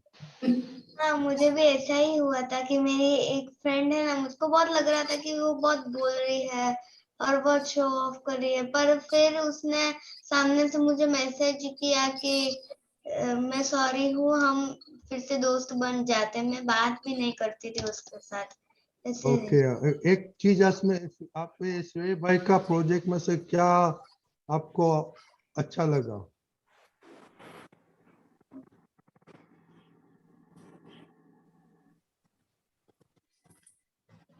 दीदी हाँ, मुझे श्रेय भाई के टॉपिक से मतलब उन्होंने जो प्रोजेक्ट किया है ना, मुझे उससे ये इंस्पिरेशन मिली कि मतलब उन्होंने मतलब पूरी एग्जैक्ट एवरीवेयर की उनकी पूरी बुक मतलब पढ़ ली उन्होंने और उनको समझ में भी आने लगा। और उन्होंने जो बताया ना, केवल ज्ञान शुद्धि आड़ाई नहीं जाए, वो एक सेंटेंस मुझे पसंद आया। और ये पसंद आया कि हमारा व्यवहार नाटकीय होना चाहिए। तो ठीक है, पर दूसरा क्या आपको क्या अच्छा लगा? देखो मतलब उसका सिंसियरिटी देखो। हाँ, ओके, उसने बताया कि वो 8-10 दफा किताब पढ़ी थी, जब उसने लिखना चालू किया तब मोर एंड मोर अंडरस्टैंडिंग आने लगी। तो आप लोग रिपोर्ट लगता है, क्यों लगता है रिपोर्ट एवरीडे? क्योंकि हमें पता चले कि हम कौन से स्टेज पे है अभी। हाँ, आपने क्या किया, नहीं किया, गलती किया। फिर दीदी मुझे ये भी कहना था कि श्रेय भाई की ये बात बहुत अच्छी लगी कि कई बार मुझे कोई कहता है तो मुझे बहुत बुरा लग जाता है, ऐसा लगता है कि ये गलती मुझे क्यों, कि खासकर मम्मी जब कहती है तब बुरा लग जाता है। तो मुझे श्रेय भाई की यह बात बहुत अच्छी लगी कि उन्होंने गलती बताई तो भी उनको ये अच्छा लगा कि उनकी गलती सुधर गई थी। क्या, तो देखो आप रिपोर्ट क्यों लिखते हैं? किसके लिए लिखते हैं? दीपक दादा के लिए? नहीं, हमारे लिए, खुद के लिए, हाँ, तो वो अभी जिससे हमें कौन और सम्यक ने बोला नहीं, और लेजीनेस आता है। देखो आप क्या लिखते, आप सारा दिन क्या किया, वो रिपोर्ट में आता है, और सीरियसली लेने का। अभी हीर दीदी थोड़ी थोड़ी आप सीरियस बन रहे हैं, वेरी गुड। थोड़ी थोड़ी साइंटिस्ट बनने लगी है तो वेरी गुड, ऐसे करो। ओके, नो पोलम पोल नहीं चलेगा इधर, फिर दादा के दूध। ओके, तो दूसरा लेसन क्या लेने का है? सबको फ्री टाइम में ये देखो, कितना 4 मिनट से जास्ती नहीं है ना? नहीं कोई नहीं भी नहीं, 2-3-4 मिनट में क्या 4 हो मिनट। जाता है?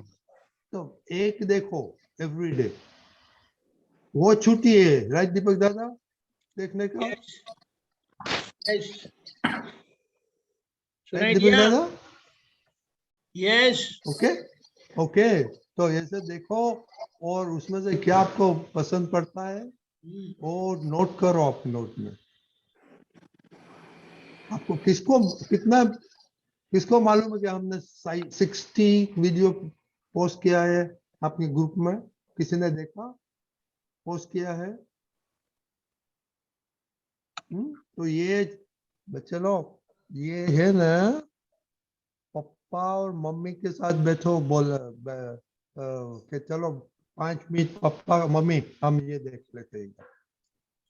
श्रेया, हाँ, जब पापा आता है ना बोलता है चलो उसका टीवी देखते का नहीं, जब पापा ये एडजस्ट एवरी पे चलो देखे साथ में, हाँ ओके। हाँ तो ऐसे ऐसे क्रम बनाओ तो मम्मी के साथ 5 मिनट बैठ के एवरी डे हाँ हो सकता है। हाँ हो सकता है। जिया पीत हाँ मम्मी के साथ 5 वत्सल आप तो 4 पे है और पापा काकी और मम्मी है, 6 आदमी डिसाइड करो कि दिन में 5 मिनट साथ में बैठ के ये देखेंगे, हो सकता है। हाँ हो सकता है। हाँ ऐसे प्लीज नक्की करो तो बहुत फायदा होगा। देखो आज 59 में क्या था, एडजस्ट करेगा तो शांति परम शांति हो जाएगी। ओके ओके दीपक दादा इस पे कुछ हसमुख काका दीपक दादा काका कुछ बोलने का है श्रेय के वर्क पे और दीपक दादा। या एक बात है थोड़ी क्रिटिकल है कि दादा भगवान ने जो बताया है ड्रामेटिक का मतलब क्या होता है, तो हम तो ऐसा मानेंगे ड्रामा कर दिया। नहीं, ड्रामा में एक बात जो दादाजी ने समझाई है वो इस तरह से है, वो हार्टिली होना चाहिए। हार्टिली तो समझते हैं ना, हृदय से हमारा डीलिंग होता है। ड्रामेटिक वे ऑफ लिविंग यानी हार्टिली होता है और सुपरफ्लुअस होता है, यानी कोई बात सीरियसली लेनी नहीं है और टोटली सीरियसली लेनी है। करेक्ट। सीरियसली कैसे और सीरियसली कैसे नहीं, वो समझना है। ये व्यवहार है। व्यवहार का मतलब क्या है, दे के लेना है। जो दिया नहीं है वो नहीं मिलता है, जो मिलता है जो दिया है वो मिलता है। अभी आपको जो चाहिए वो आप देना शुरू कर दो तो आपको वही मिलेगा। हार्टिली सुपरफ्लुअस बहुत ध्यान में रखना है। जय सच्चिदानंद। हसमुख काका दीपक काका बोलने का है कुछ आपको।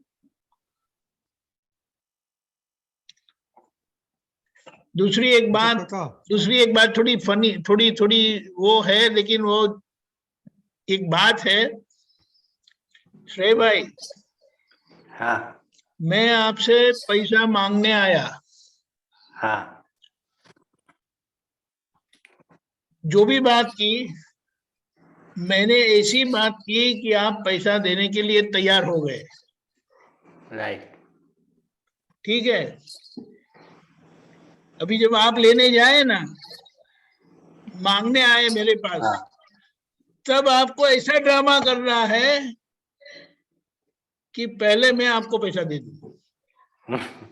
बराबर है। मेरे पास नहीं है, किसी और से लेके भी मैं आपको दे दूं। दे दो, बराबर है। समझ गए?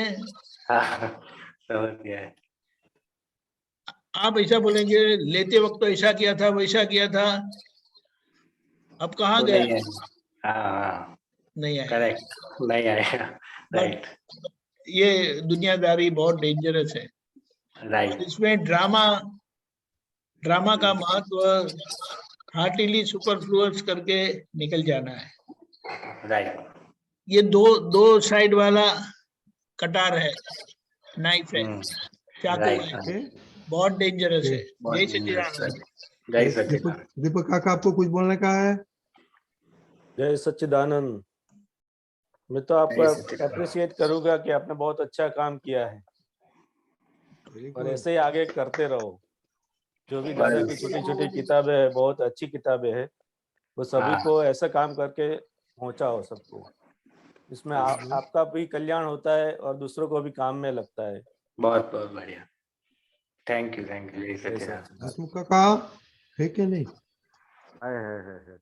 बस वही दादा का कोई भी काम आप लोगे तो वो काम कैसा है कि हमको भी फायदा करता है, पहला हमको फायदा करता है, उसके बाद सामने वालों को फायदा करता है। तो आपने जो ये प्रोजेक्ट किया है, मैंने तो लगभग 10-15 वीडियो पढ़े हुए हैं, आगे नहीं पढ़ पाया, लेकिन ये बहुत ही बढ़िया काम किया, क्योंकि दादा की वाणी को आज आपने एकदम कॉम्पैक्ट में और वीडियो के रूप में देखे, अलग अलग वर्ग, ये कितने को पहुंचा, कितने ने देखा, इसमें नहीं पढ़ने का, राइट, लेकिन अपने बना देने का, क्या करने का, एक क्योंकि ये चीज बनी हुई चीज कब किसको काम लगे वो हम लोग जानते नहीं है। ये सही है। व्यवस्थित ने अपने निमित रूप बनाया हुआ है, तो अपने निमित रूप से काम करते रहने का, और दादा का जितना भी काम करोगे तो अपने खुद को सबसे ज्यादा फायदा खुद को होगा, उसके बाद दूसरे लोगों को तो वो बाय प्रोडक्ट में मिलता ही रहेगा, बराबर। तो दादा का बिल्कुल, काम खूब बिल्कुल। करो,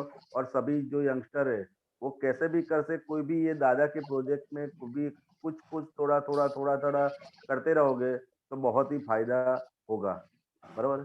बहुत राइट, बढ़िया करेक्ट, करते हैं। ओके, थैंक यू, जय सच्चिदानंद। Also, Shoaib bhai, on behalf of all the Mahatmas, आपका पुरुषार्थ को धन्यवाद।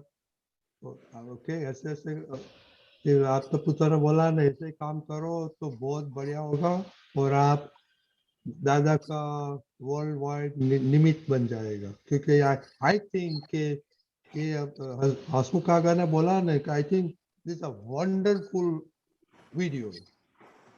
राइट, कभी भी ऐसे एक किधर से एक भी नो सीक्वेंस में कोई बता देख सकते ऐसा हैं, नहीं हाँ। कि 1 2 3 4 है हसमुखा का कोई हाँ, भी बराबर देखो है, तो एक कहीं से भी अच्छा टॉपिक है।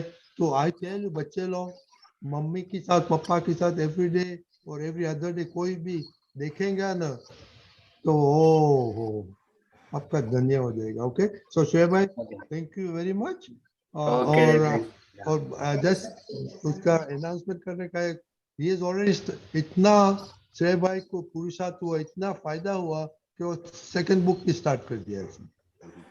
हाँ, ओके, ओके, जय सच्चिदानंद। फुल क्रेडिट जय गोes टू यू एंड दीपक आनंद जी, मीनेश आनंद जी, जिन्होंने मुझे प्रेरित किया ये प्रोजेक्ट करने के लिए। जय देखो सच्चिदानंद। वो हम तो ठीक, हम निमित्त है, बट की थिंग इज हमने आपको आइडिया दिया हाँ, और आपने वो आइडिया ग्रहण किया, दैट इज वॉज इम्पोर्टेंट। बच्चे लोग, हम तो लोग एक्सपीरियंस है तो हम तो आइडिया देते हैं, तो वो जो आइडिया आप ग्रहण करेंगे तो आपका तो वंडरफुल वंडरफुल लाइफ हो जाए।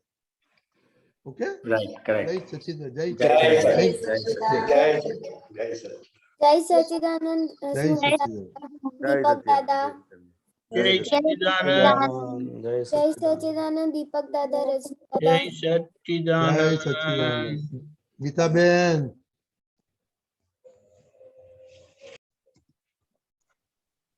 जय सच्चिदानंद रजनीकांत अंकल साहेब, जय जय सच्चिदानंद गीता सच्चिदानंद बहन। हसमुखानंद बोलो। जी, दीपकानंद जी, जय सच्चिदानंद। दीपकानंद जी, केलनपुर, जय सच्चिदानंद। जय सच्चिदानंद। बुक नंबर 5, पानु 51, तारीख 24/11/68, 68, औरंगाबाद। नीचे पेज 29 of 59, छेल्लो पैराग्राफ।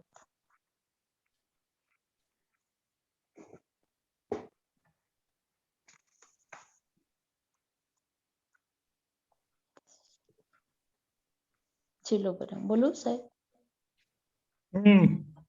हाँ સાહેબ, જય સચ્ચિદાનંદ। સાહેબ, અહીંયા દાદા ભગવાન કહે છે કે અભેદ શી રીતે થવાય? Question mark. આત્મા તો અભેદ જ છે, બધાના આત્મા એક જ સ્વભાવી છે, એટલે અભેદ થવામાં વાર શી રીતે લાગે? આત્માની સંપૂર્ણ દશા ઉત્પન્ન થઈ નથી, કારણ ભેદ બુદ્ધિ છે, ભેદ પડાવે છે। અભેદ બુદ્ધિ હોય તો અભેદ થઈ જાય। અભેદતા તો આત્માને કરીને છે જ। એમને કહ્યું એ જ ખરું। પછી મારી સોનાની ધૂળ થતી હોય કે ધૂળનું સોનું થતું હોય, છતાં દાદા કે એ જ ખરું માનશો તો ભેદ રહેશે નહીં। ભગવાન કે તારી ભેદ બુદ્ધિ નાખી દે. સાહેબ આમાં અભેદ થવાનું એના ઉપર થોડુંક પ્રકાશ આપો ને. હિરેનાનંદ, હસમુખાનંદજી, દીપક આનંદજી સાહેબ.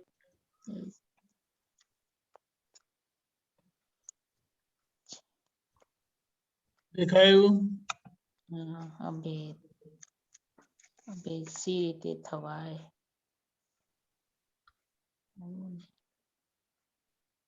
બોલો હસમુખ આનંદજી. અભેદ સી રીતે થવાય? આત્મા હાજી તો સર. અભેદ છે. હમ બધાના આત્મા એક જ સ્વભાવી છે. હમ એટલે અભેદ અભેદ થવામાં વાર શી લાગે? આત્માની સંપૂર્ણ દશા ઉત્પન્ન થઈ નથી. કારણ કે ભેદ બુદ્ધિ એ ભેદ પડાવે છે. હાજી. અને અભેદ બુદ્ધિ હોય તો અભેદ થઈ જાય. હાજી. તો કે આજે આપણી બુદ્ધિ છે એ કેવી છે? તો કે જ્યાં ને ત્યાં ભેદ પડાઈ દેવી છે. જ્યાં સુધી બુદ્ધિનું ચલણ હોય ત્યાં સુધી શું હોય? ભેદ તો કે પડાવે. બુદ્ધિ હંમેશા સંસારગામી હોય. કેવું હોય? હા, સંસારગામી. સંસાર. એટલે હંમેશા એ સારું ખોટું બતાવે. કઈ પણ જગ્યાએ જાઓ એટલે બુદ્ધિનું કામ શું છે? તો કે ભેદ પડાવવાનું કામ છે એનું. કેવું સારું છે? ખોટું. સારું ખોટું. તમે સત્સંગમાં બી જાઓ તો બી ત્યાં બી તમને એનું કામ જ એ છે. શું છે? એનું કામ હા, જ એનું એ છે કે ભાઈ આ સારું બોલે છે, આમ બોલે છે, આમ બોલે છે, આમ બોલે છે. ખ્યાલ? એ બુદ્ધિનું કામ છે. શું કામ છે? ભેદ પડાવવાનું કામ છે. એટલે ભૂત બુદ્ધિ છે એટલે એ હંમેશા અંદર ભેદ પડાય જ રાખશે. સમજાય ને? એટલે જ્યાં ભેદ પડ્યું બે જણની વચ્ચે, અને ભેદ ક્યારે ના પડે? તો કે એક જ દ્રષ્ટિએ, શુદ્ધાત્મા દ્રષ્ટિએ જોઈએ તો ક્યારેય કોઈની વચ્ચે આપણે ભેદ થાય ને. અભેદ દ્રષ્ટિ એટલે શું? તો કે શુદ્ધાત્મા દ્રષ્ટિ એ કેવી કહેવાય? તો કે અભેદ દ્રષ્ટિ કહેવાય. કેવી દ્રષ્ટિ કહેવાય? અભેદ દ્રષ્ટિ કહેવાય. અને વ્યવહારિક પૂતગલ ની અંદર આપણે 12 જણ જોઈએ એ બધી કેવી દ્રષ્ટિ? ભેદ વાળી બુદ્ધિ કહેવાય. બધી કેવી બુદ્ધિ કહેવાય? ભેદ વાળી. કે આમ છે, આમ છે, આમ. વ્યવહારિક દ્રષ્ટિ બધી કહેવાય એ બધી ભેદ વાળી. એટલે તો કે એ બહારની દ્રષ્ટિથી જોઈશું તો આપણે દરેક જગ્યાએ ભેદ પડ જ કરશે. પરંતુ આપણે અભેદ દ્રષ્ટિએ જોઈશું તો ક્યાંય ભેદ પડશે નહીં. બરોબર ને? અભેદ બુદ્ધિ હોય તો અભેદ થઈ જાય. અભેદતા તો આત્મા એ કરીને જ છે. અને એમ જ એ જ ખરું. તો કે આપણે હંમેશા શુદ્ધાત્મા દ્રષ્ટિએ જેટલું જોઈતા જઈશું એટલી અભેદતા વધતી જશે. અને આપણે આજ્ઞા દ્રષ્ટિ અંદર એ જ આપી છે ને કે અભેદતા જેમ જેમ આજ્ઞાનો ઉપયોગ કરતા જઈશું એમ ધીરે ધીરે ઘરની અંદર છે, પછી ધીરે ધીરે બહાર બી અભેદતા વધતી જશે. કારણ કે એ પણ શુદ્ધાત્મા છે અને હું પણ શુદ્ધાત્મા છું. સમજાય ને? તો કે અભેદતા રહ્યા કરશે. નહીંતર શું થાય? વ્યવહાર દ્રષ્ટિથી આપણે જોઈએ હું આનો બોસ છું, હું આનો આ છું, હું આનો આ છું, તો એ હંમેશા એ વસ્તુ શું કરશે? ભેદ પડાય જ રાખશે. ભેદ પડાય કરશે. બહારની વ્યવહાર દ્રષ્ટિ છે. એટલે તો કે જેટલો આપણે આત્મા દ્રષ્ટિનો ઉપયોગ કરતા જઈશું એટલા એમાં ભેદ થતા જઈશું. અને એમાં જ એક પાછળ લીટી છે કે પછી દાદા ભગવાન કે છે કે મારી સોનાની ધૂળ થતી હોય કે ધૂળનું સોનું થતું હોય છતાં દાદા કે એ જ ખરું માનશો તો ભેદ રહેશે નહીં. હા, બરોબર ને? કે સોનાની ધૂળ થાય અથવા ધૂળનું સોનું થઈ જાય, વ્યવહારમાં ગમે તે થઈ જાય, પણ દાદાએ શું કીધું છે? તો કે એ જ વસ્તુ એટલે કે જ્ઞાની પુરુષની આજ્ઞાનું ખાલી આરાધન કરશો જ તો જ કે આ ધૂળનું સોનું થતું હોય છતાં દાદા કહે તે જ સાચું માનશો તો ભેદ રહેશે નહીં. સમજાય ને? કારણ કે જ્ઞાની પુરુષની આજ્ઞા આપણને આપી છે. દાદાએ શું કીધું છે? કે બાય રિલેટિવ વ્યૂ પોઈન્ટ થી આ છે અને રિયલ વ્યૂ પોઈન્ટ થી શુદ્ધાત્મા છે. તો કે એ વસ્તુ ક્યારેય એને છૂટે નહીં. સમજાય ને? બાર ગમે તેટલું આપે, કાં તો સોનું બી થઈ જાય અને સોનાની ધૂળ બી થઈ જાય. જ્ઞાની પુરુષની વાત એ જ સાચી છે એવી સમજણ અંદર જેટલી ઘૂંટાતી જશે તો કે એ પછી ભેદ રહેશે નહીં. પણ જ્ઞાની પુરુષની વાતમાં જો કંઈ પણ આડું થયું તો કે ભેદ ઉભો થયા વગર રહેશે નહીં. એવું સમજાય છે. બરોબર સાહેબ. સાહેબ ઘણી વાર શું થાય, આમ ભેદ પડ્યો હોય ને પણ આપણને એમ ખબર ના પડે કે આ મેં ભેદ પાડ્યો, ગીતાબેને ભેદ પાડ્યો, એવું બી ઘણી વાર થઈ જાય છે. એ કેમ એમાં જતું રહેતું હશે, ખબર પડ્યા વિના જતું રહે, તો એમ કે ખબર જ ના પડે કે આ મેં ભેદ પાડી દીધો એમ. ભેદ પાડી ગયો પણ પાછળથી તો આપણને ખબર પડે છે ને કે હા, ભાઈ આ પછી બહુ ભેદ વારે પડી ગયો. ખબર પડે. તો કે એટલું આપણે શું ભલે થોડી વાર પછી પણ એ ખબર પડ્યા બરોબર જ કહેવાય. શું કહેવાય, પાછળથી પણ ખબર પડે છે ને કે ભાઈ આ વસ્તુ આમ થયા વગર જતી રહી, તો કે એ ખબર પડ્યા બરોબર જ કહેવાય એને. સમજાય ને આપણને? નહીંતર તો બિલકુલ આખે આખું એમને જતું રહે. કેટલા વખત પછી બી જયારે પાછું આવે ત્યારે ખબર પડે, ત્યાં સુધી ખબર પણ ના પડે. પણ જેટલા ઓછા સમયમાં ખબર પડે એટલી વધારે જાગૃતિ કહેવાય, જેટલું મોડું પડે એટલી થોડી ઓછી જાગૃતિ. પણ જેટલી જાગૃતિ આવતી જશે એમ એનો પીરિયડ ધીરે ધીરે ઘટતો જશે. શું થતું જશે? ઘટતો જશે. ભેદ તો બહાર વ્યવહારમાં છો એટલે રહેવાના અને પડતા રહેવાના, પરંતુ એ આપણી જાગૃતિમાં હોવી જોઈએ. શું હોવું જોઈએ? જાગૃતિમાં હોવી જોઈએ. એટલે કે બે આજ્ઞા એની માટે જ આપી છે કે ભાઈ વ્યવહારથી તમે આ રીતનું જો તો વ્યવહારમાં જે પણ તમારો રોલ આવતો હોય એ બધો રોલ તો કરવો જ પડે ને, કે ના કરવો પડે? આજે દીપક આનંદજી વાત કરે કે સુપરફ્લુઅસ, તો કે સુપરફ્લુઅસ એટલે કઈ રીતનું હોય? તો કે એમાં અંદર કશું હાર્ટ ના હોય. કેવું ના હોય? સુપરફ્લુઅસ હોય. દાખલા તરીકે દાદા ભગવાન દાખલો આપતા હતા કે ભાઈ અત્યારે વિદેશમાં સમજો ચાઇનામાં 2000 માણસ મરી ગયું, તો આપડે રાષ્ટ્ર મતલબ સંદેશો મળ્યો આપણા રાષ્ટ્ર મોદી સાહેબને, તો એ શું કરશે? તો કે બધાને મીટિંગ બોલાવશે અને ચાઇના નામે શોક પત્ર લખશે કે ભાઈ તમારે ત્યાં આટલા માણસો મરી ગયા, એનાથી અમને ખૂબ જ દુઃખ થયું છે અને અમારી સાંત્વના તમારી સાથે છે. એટલે આમ શોક લખતા હોય અને જોડે જોડે ચા નાસ્તો હોય તો ચા નાસ્તો બી ચાલુ જ હોય. ખ્યાલ આવ્યો? એટલે વ્યવહાર કેવો થઈ ગયો આખો? તો કે જે શોક આવ્યો એમનો ભાગે આવ્યો છે રોલ કે ભાઈ મારે શોક સંદેશો પહોંચાડવાનો છે, તો એક શોક સંદેશો લખી અને સામે મોકલી દીધો. સુપરફ્લુઅસ હોય, અંદર એટલું અંદર હાર્ટ હોય નહીં. તો કે વ્યવહારમાં તમે આ રીતે સુપરફ્લુઅસ રહેવાનું. કેવું રહેવાનું? સુપરફ્લુઅસ રહેવાનું અંદર. સમજાય ને? એટલે કે જેટલા સુપરફ્લુઅસ રહેશો એટલો વ્યવહાર પણ સરસ થશે અને તમે એમાંથી નીકળતા જઈશું આપણે. સમજાય ને? અત્યારે તો શું છે કે કઈ પણ વ્યવહાર થઈ જાય ને એકદમ અંદર બધું ઇન્વોલ્વમેન્ટ કરી રાગ દ્વેષ નું આખું ઇન્વોલ્વમેન્ટ થઈને પછી આખો વ્યવહાર ચાલતો હોય છે. સુપરફ્લુઅસ વ્યવહાર બહુ ઓછો બનતો હોય છે. સમજો ઘરના વ્યક્તિ કોઈ બીમાર થઈ ગયું કે બીજું કોઈ બીમાર થઈ ગયું, સમજે ને? તો એ છે પણ પાછલું જ એના હિસાબે થશે, પણ આપણે જાગૃતિ જેટલી વધતી જશે એટલું ધીરે ધીરે કરીને એ બધું ઘટતું જશે બધું પ્રમાણ. સમજાય ને? બહુ સરસ સમાધાન. બીજું એક નાનું હતું, હિરેન હસમુખ આનંદજી, મને ભૂલ બહુ થાય, હસમુખ આનંદજી સાહેબ, એક એવું હતું કે આપણે પ્રત્યાખ્યાન અપ્રત્યાખ્યાનના દોષોની ખબર પડી, બરોબર, સ્થૂળ સૂક્ષ્મ સુધીની.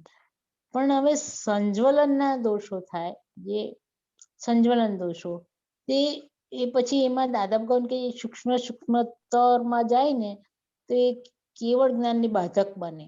તો એ ક્યારે ખબર પડે કે હવે આ સંજ્વલન ના રહ્યા? એ કેવળ જ્ઞાનની નજીક જઈએ ત્યારે ખબર પડે કે હમણાં કંઈક ખબર પડે? નહીં તો જેમ જેમ આપણી બધી પ્રગતિ થતી જશે ને એમ કરતા એ બધા દોષોનું ધીરે ધીરે આપણને ખબર પડતી જશે અને એનું પ્રતિક્રમણ પણ થતું જશે ધીરે ધીરે કરીને. જેટલી જેમ તળાવની અંદર હોય તો જેમ જેમ ટીપું એક નાખ્યું અને પછી ધીરે ધીરે સ્થિરતા આવે એમ કરતા પછી નીચેનું તળિયું દેખાવા મળે છે નથી દેખાવા મળતું? ખ્યાલ આવ્યો ને? એટલે કે જેટલી જાગૃતિની સ્થિરતા આવશે એટલે એમ કરતા પછી આખું આરપાર દેખાવાની શરૂઆત થઈ જશે એની જાતે જ. એ કરવા જવાની નથી, એ રિઝલ્ટ છે એનું. શું છે? એ રિઝલ્ટ છે. સમજાય ને? એટલે અત્યારે તો મેઇન આપણને શું આપ્યું છે દાદા ભગવાને? તો કે આ 5 આજ્ઞા અને એનો જે પુરુષાર્થ આપ્યો છે ને એ વસ્તુ મેઇન છે. પેલું તો બાય પ્રોડક્ટ રિઝલ્ટ ધીરે ધીરે આવતું જ જશે. રિઝલ્ટ આવતું જ જશે. દાખલા તરીકે સમજો જેમ આપણે જયારે આજથી 15-20 વર્ષ પહેલા જોઈએ તો કેટલો બધો ગુસ્સો, કેટલું બધું એ હતું, કેટલી બધી બાબતમાં આપણને અસમાધાન હતું. હવે એ બધી વસ્તુ આખી ક્રોસ થઈ ગઈ. અને હા, ક્રોસ હા. થઈ ગયા, હવે યાદ પણ નથી આવતું, અને અત્યારે ખરેખર. એનાથી આગળ આવી ગયા. તો કે એમ હા. જેમ જેમ એ આગળ જઈશું એમ એ સ્ટેજ ઓટોમેટિકલી આવતું જ જશે. એ આવી શું જ છે જશે બધું ખરેખર. એના બધા માઇલસ્ટોન છે. શું છે? હા, માઇલસ્ટોન. માઇલસ્ટોન છે એને એટલે બધા. જેને આ દ્રષ્ટિ પ્રાપ્ત થઈ છે ને એને હાજી. પહેલું મુખ્ય માઇલસ્ટોન શું છે? તો કે પોતે વિત દ્વેષી થાય, એટલે કોઈ પણ માટે એને દ્વેષ ઉભો થાય નહીં. હમ. આ દ્રષ્ટિ પ્રાપ્ત થઈ, સમ્યક દ્રષ્ટિ જેને પ્રાપ્ત થઈ, હમ. એનું મુખ્ય હમ. લક્ષણ શું છે? તો કે હમ. એક તો પહેલા પોતાના દોષ જોતો થાય. હા. આત્મા પ્રાપ્ત થયો છે એનું મુખ્ય લક્ષણ શું? તો કે પહેલા હમ. પોતે પોતાના દોષ જોતો થાય, અને હમ. બીજું તો કે વિત દ્વેષી થાય, એટલે કોઈ પણ માટે એને દ્વેષ ઉભો થાય થાય નહીં. નહીં. એ સમ્યક ને બહુ બહુ મોટામાં મોટી બે નિશાનીઓ છે. હા, કે નિશાની છે. પોતાના હમ. દોષ જોતો થાય અને હમ. વિદ્વેષી થાય. અને એમ વિત કરતા કરતા દ્વેષી જેમ થાય. જેમ પછી એ માર્ગ પર આગળ થતો જાય એમ કરતા કરતા કરતા આગળ બધા એને માઇલસ્ટોન બધા આવતા હા. જાય. ખ્યાલ હા. આવે ને? અને પછી હા. આ એ બધું દેખાતું જશે આગળ આપણને. હા, હા. બરોબર. સરસ સરસ સમાધાન થયું મને. જય સચ્ચિદાનંદ. હસમુખાનંદજી સાહેબ, જય. દીપક આનંદજી સાહેબ, જય સચ્ચિદાનંદ. દીપક જય આનંદજી, જય જગનપુર. સચ્ચિદાનંદ. જય સચ્ચિદાનંદ. આપણી ગાડીમાં પેટ્રોલ ખલાસ થઈ ગયું.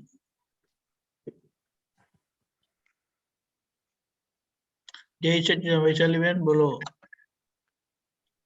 જય સચ્ચિદાનંદ દીપકાનંદજી, જય સચ્ચિદાનંદ. તમે હમણાં નાના છોકરાઓને વાત કરતા હતા ને કે આ જે ડ્રામેટિક રોલની વાત કરી કે it needs to be hardly superficial, કે પણ એવું થાય છે કે જ્યારે જાગૃતિ વધારે હોય ને જ્ઞાનની વાતોમાં, સત્સંગમાં, પદ સાંભળવામાં, એ બધામાં બહુ મજા પડે, ત્યારે જે વ્યવહારનો જે ડ્રામેટિક રોલ કરવાનો હોય છે ને તે હાર્ટલી નથી થતો. આઈ ફીલ લાઈક એમાં નથી રહેવું, આમાં જ ઘૂસી જવું છે. એમાં તે આ ફટાફટ પતાવી દીધું, ચાલો, પણ I am not there fully present. તો એ બેલેન્સ કેવી રીતે લાવવાનું? દીપક આનંદજી. દીપક આનંદજી. Which? કેલનપુરી. KPH. હાર્ટેલી. વૈશાલીબેન, ફાઇલ આવે ને એટલે વ્યવહાર આવે ને એ ફાઇલ છે, અને જ્યાં સુધી ફાઇલ ક્લિયર નહીં થાય ને એને ટૂંકમાં એમ કે ને આપણી જાન છોડે નહીં. એટલે આપણે એની વેલ્યુ સમજી લેવાની, અને આ વેલ્યુ નો જવાબ દાદાએ ચોથી આજ્ઞામાં આપ્યો છે, મારે સંભાવ્ય નિકાલ કરવો છે.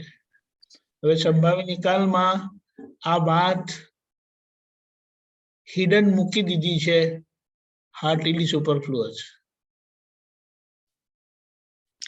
સાચું ખોટું પકડતા નહીં, કારણ કે હવે તમે કઈ કામ કરો છો બરાબર, અને તમારો છોકરો આવીને તમને કહે મામ, એટલે તમને ઇરિટેટ થાય, અરે ફાઇલ આવી છે, સંભાવ્ય નિકાલ કરવો છે, એવું અંદરથી રહ્યું ને તો આ બધા ઇરિટેશન નેચરલી જતા રહે. યસ બેટા, શું જોઈએ છે? હું જરા બિઝી છું, 10 મિનિટ પછી જવાબ આપું ચાલશે? યા નો પ્રોબ્લેમ મામ, તરત એનો જવાબ આવે. પણ તમે ઇગ્નોર કરો, એને અવોઇડ કરો કે એને કાઢી મૂકો તો એ સોલ્યુશન નહીં આવે. ખબર પડી? એટલે કોઈ પણ ફાઇલનો એમિકેબલી હેન્ડલ કરવું જરૂરી છે, કારણ કે એ એના ટાઈમે આવે છે અને આપણને ઓપોર્ચ્યુનિટી આપે છે એમાંથી ફ્રી થવાનું. એટલે આટલું આપણે એની ઇમ્પોર્ટન્સ અને સિરિયસનેસ સમજીએ ટાઈમ વાઇઝ, પછી કશો વાંધો નહીં આવે. You have all the time in the world for yourself, but you have to spare this 15 seconds, 10 minutes. પછી જો 10 મિનિટ તમે જો એને સ્પેર નહીં કરો ને તો તમારું મગજ એટલા લાંબા સમય લગી ડિસ્ટર્બ રહે ને તો એનો કોઈ ફાયદો નથી એમ. એટલે your valuable 5 minutes કે 10 minutes, જે whatever time is needed will free you from that file. આ શું કહેવાય, આમાંથી છૂટવું છે ને એટલે પછી તમારું હાર્ટલી રહેશે જ. પડી ગઈ ખબર. અને સુપરફ્લુઅસ કેમ? તો કે ફાઇલ છે, ફાઇલના કનેક્ટિવિટી સેટલમેન્ટ થઈ ગયું ને, એમના રસ્તે તમે તમારા રસ્તે. હવે સેટલમેન્ટ થઈ ગયું એ આપણને ખબર નથી પડતી, એટલે એવું જ્યારે થાય છે ત્યારે આપણને એમ થાય કઈ જાતના માણસો છે, આટલા વર્ષો મેં આમ કર્યું અને હવે આમ જ જતા રહ્યા એમ કરીને. આ રીતે છે. એટલે આપણે તો એટલી સરસ ઓળખાણ આપી છે, વ્યવહારને વ્યવહાર તરીકે ઓળખાયો છે, અને જ્યાં કંઈ પણ ચિકાસ છે, કંઈ પણ અસર છે, તો કે સંભાળ નિકાલ કરી નાખજો. આ શરીર ગમે તેટલું સારું હોય તો આપણું સગું થતું નથી, પણ એને આપણે સમજણથી લેવાનું છે, એને ઇમોશનલી નથી લેવાનું કે સાયકોલોજીકલી નથી લેવાનું, સમજણ સાથે લેવાનું છે. એટલે પછી બધાના શરીર એવા જ થઈ ગયા ને. એટલા માટે દાદા શું કીધેલું, બે પરપોટા હોય ને, bubbles in the ocean, in this vast ocean, two bubbles કેટલો સમય સાથે રહી શકે? બે માંથી એક ફૂપ કરીને બસ થઈ જાય. એટલે હવે એટલો મોમેન્ટ, એટલો ટાઈમ આપણી પાસે છે સેટલમેન્ટનો. Might as well settle and free yourself. આ ઓપોર્ચ્યુનિટી આપણને નેચર આપે છે, વ્યવસ્થિત શક્તિ, આપણે એને ફ્રી કરી દેવાનું. એટલે આ નેચરના આ સિગ્નલને આપણે જોઈને, સમજીને, ઓળખીને એક્ટ રાઇટલી, અને આપણું એક્શન કયું છે? આજ્ઞા પાલન. મારે સંભાળ નિકાલ કરવો છે. એટલે આપણે એક્સેપ્ટન્સ રાખ્યું, આપણે આપણી રેડીનેસ બતાડી કે મારે સંભાળ નિકાલ કરવો છે, ને એપ્રોપ્રિએટ આપણો નેચરલી વ્યવહાર થશે. અને આ નક્કી કરવાથી જ્યાં જ્યાં ઇનએપ્રોપ્રિએટ વ્યવહાર થાય ને, અયોગ્ય વ્યવહાર થાય ને, અંદર બેલ વાગશે, ભૂલ થાય છે, ભૂલ થાય છે, ભૂલ થાય છે. એટલે તરત એનું કરેક્શન પણ થાય. એટલે આ રીતે આપણે રહેવાનું છે. એટલે દાદાએ શું કીધું, વિતરાગ અંદર થવા માટે બહાર પ્રેમ સ્વરૂપ થયા વગર છૂટકો નથી. બંને પેરેલલી થાય છે. અંદર 100% વિતરાગ, બહાર 100% પ્રેમ સ્વરૂપ. એટલે બહાર બધાને બધા પોતાના લાગે અને એમની અંદર કોઈ એમના નહીં. એક બાજુ વિચારે તો આપણને એમ લાગે છે સો હાર્ડ, પણ નહીં, એ આખી સ્ટેટ એટલે આખું રિલેટિવ પ્રેમ સ્વરૂપ થઈ જાય છે, વન થઈ જાય છે રિલેટિવલી, અને રિયલ વન થઈ જાય છે રિયલી. એટલે આઈ એ આખું રિલેટિવને નોર્મલ, પરફેક્ટ, એબ્સોલ્યુટ બનાવી દીધું. આઈ એટલે અંતરાત્મા, આઈ એ અંતરાત્મા, આઈ રિલેટિવને એવું, એટલે વ્યવહારને ચોખ્ખો કરી દીધો ને, એટલે આજે એ પરમાત્મા થઈ ગયું. નહીં તો પરમાત્મા ના થાય.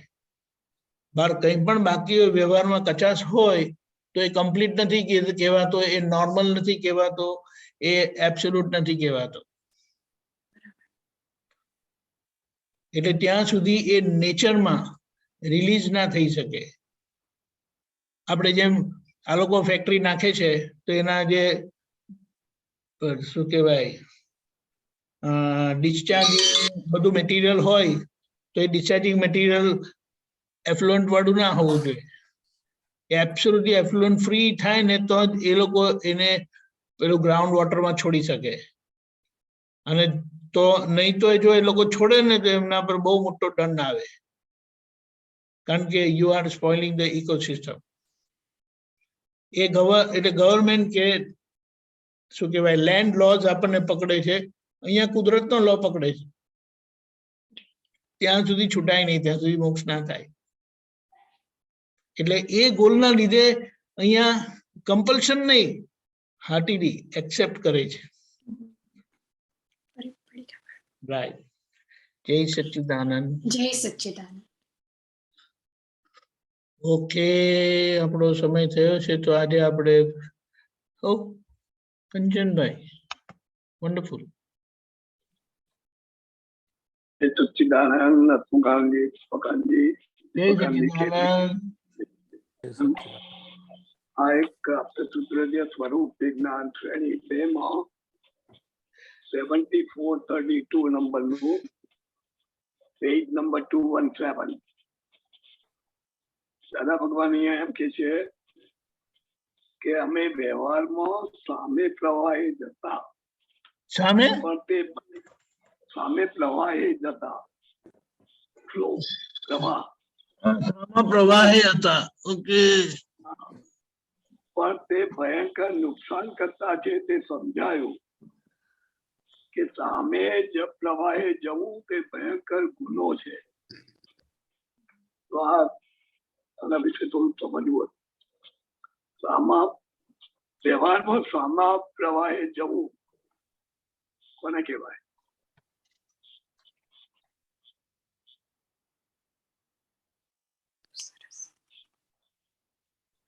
સામા પ્રવાહ એટલે વિરોધ કરવો, કોઈ પણ બાબતમાં વિરોધ, એક્સેપ્ટ નહીં કરવું, તે ખ્યાલ આવ્યો? એટલે એમણે જોયું કે વિરોધ કરવાથી ઝઘડા જ ઉભા થાય, કકડાટ જ ઉભા થાય, ક્લેમ ઉભા થાય. એટલે હવે આપણે એને જો વાંચીએ ફરીથી, અમે વ્યવહારમાં સામે પ્રવાહે જતા પણ તે ભયંકર નુકસાન કરતા છે તે સમજાયું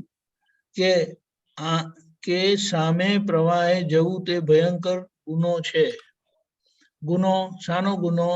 કે જે આપણને બંધન ઊભું કરે અને હવે આપણે છૂટવું છે.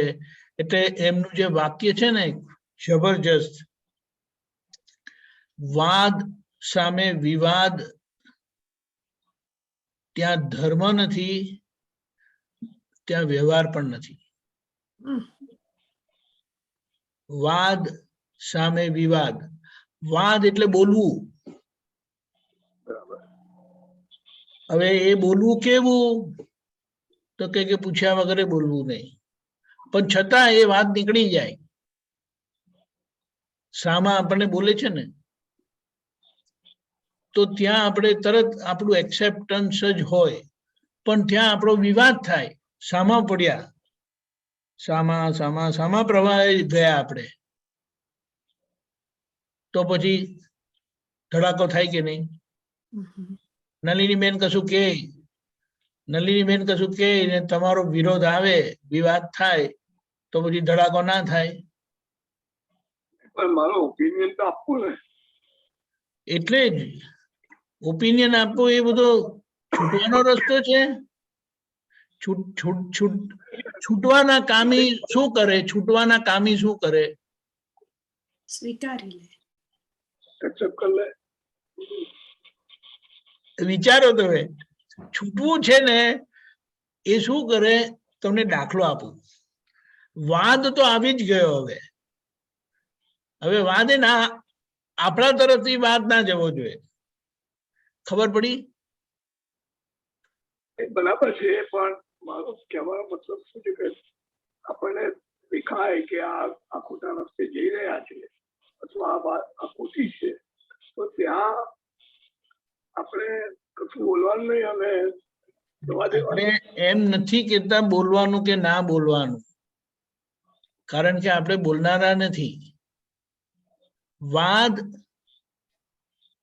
એ વાણીની ખામી છે આપણા તરફની, અને સામા તરફથી જ્યારે વાદ આવે તે આપણા માટે ટેસ્ટિંગ છે કે આપણા તરફથી વિવાદ જાય છે કે એ વાદમાં આપણે ભળી જઈએ છીએ. સમજાયું? એટલે વાદ ઉપર વિવાદ, ત્યાં ધર્મ નથી, ત્યાં વ્યવહાર પણ નથી, એમ કીધું. કેટલી ઝીણી વાત આપણને આપી દીધી છે. તમને એક વસ્તુ કહું, આ એક વાત મને એવી સમજાયેલી કે દાદા તરફથી કોઈ પણ વાત આવે ને, યસ સર, તમે જોબ કરેલો છે ને, તમારા બોસ તમને કશું કે તો એ બોસ તમારી પાસે શું એક્સપેક્ટ કરે? યસ કે નો?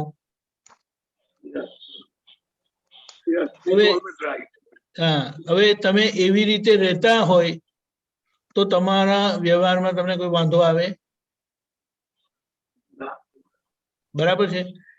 એવી જ રીતે દાદાએ કશું કીધું અને તમે યસ કરીને રહ્યા. અમારે આગળ પણ એક પેલું વાત આવી ને હમણાં આ ગીતાબેને કીધું હતું ને તેમની વાતમાં એક જ મિનિટ રેડી હશે જો આ સોનું ધૂળ થાય કે ધૂળનું સોનું થાય પણ દાદા કહે તે જ ખરું માનશો તો ભેદ રહેશે નહીં. એટલે ભેદ રહેશે નહીં એટલે તમારો વ્યવહાર આ વાદ ઉપર વિવાદ એક મિનિટ વાદ ઉપર વિવાદ તે શું છે ખ્યાલ આવ્યો? એટલે એક આ એક્ઝામ્પલ થી આપણે આપણા જીવન વ્યવહારમાં જ્યાં જ્યાં ઇન્ટરેક્શન આવે ને ત્યાં તરત સમજી જવું કે આપણે કયા ફ્લોમાં છે. Are we with the flow or we are against the flow. વ્યવહાર એ કમ્પલ્શન છે પણ છૂટવા માટે તમારે શું કરવાનું? એના સામા પડવાનું. દાદાએ શું કીધું? તાજિયા જતા હોય અને ત્યાં હૈશો હુસેન હુસેન કરીને કરતા હોય ને તમારો જૂનો મિત્ર હોય તો તમને જોઈને એ તમને ખેંચે. હવે એ તો ત્યારે એટલો બધો પાવરફુલ હોય ને તમારું કઈ ચાલે નહીં અને તમે જો ના ના ના ના ના કરે તો શું થાય? 4 જણા મળીને તમને અંદર ખેંચી જાય. એટલે તમે એની જોડે એમ જ કરવા માંડો ને નજર કરો જવાનો રસ્તો ક્યાં છે, જવાનો રસ્તો ક્યાં છે અને જેવો દેખાય ને આમ કરતા ત્યાં જવાનું થઈ બહાર નીકળી જવાનું. ખ્યાલ આવ્યો? બરાબર. હવે આ દાખલા જે દાદાએ આપેલા છે ને તે એમણે પોતે એમાંથી પસાર થયેલા છે એટલે પ્રિસાઇસલી આપણને સોલ્યુશન મળે છે. વાદ ઉપર વિવાદ ત્યાં ધર્મ નથી, ત્યાં વ્યવહાર પણ નથી. આપણે એમ નથી કહેતા કે આમ નહીં કરવાનું કે આમ કરવાનું. આપણે જોવાનું કે આપણું શું નીકળે છે, રેકોર્ડેડ મટીરિયલ કેવું છે. એ વિવાદ વાળું હોય તે પ્રતિક્રમણને પાત્ર છે અને વાદ ઉપર નો વિરોધ અને એ વાદમાં આપણે ભળી જઈએ તો કરેક્ટ. સાચું ખોટું કેવું છે ખબર છે? આમાં એક વસ્તુ કેવી દાદાએ આપણી કેટલી ભૂલ ચલાવી.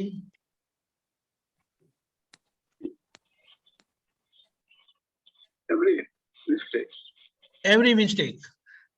એટલા માટે એમણે આપણને એમની જોડે બેસાડ્યા અને આપણને શું થાય છે? પસ્તાવો થાય છે. કોઈ જાતની લાયકાત નહીં, સાથે બેસાડ્યા, આશીર્વાદ આપ્યા, અરે શું શું શું ગેલ ના કરી. આપણને પસ્તાવો થાય પોતાની ભૂલ પર. ખ્યાલ આવ્યો? અને આપણે એમની આજ્ઞાને એક્સેપ્ટ કરી કે મારે દાદાની આજ્ઞામાં જ રહેવું છે, કમ વોટ મે.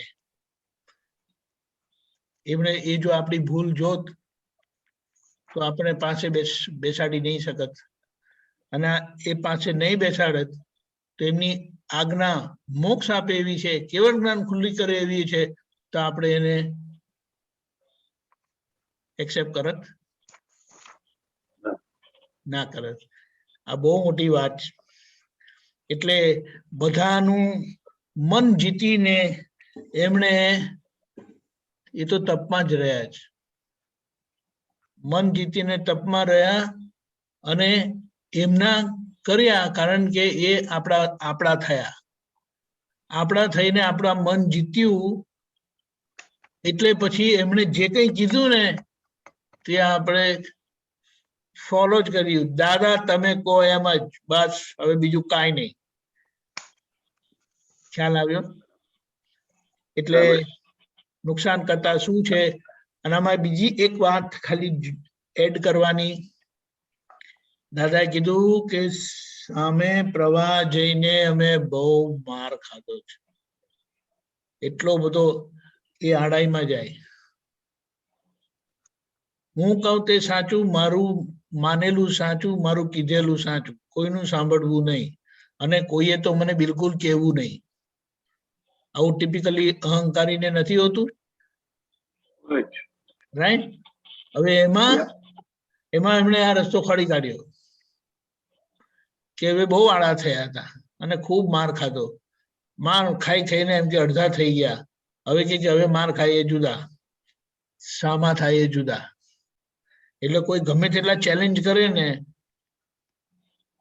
ક્યાં ગઈ તમારી હોશિયારી? બોલો ને પોતાની જાતે, ક્ષત્રિય, અમે પટેલ, અમે આવા ને તેવા, બોલો ને ક્યાં ગયું? હવે તમારું પાણી બતાડો ને. ભાઈ હાર્યા, તમે જીત્યા.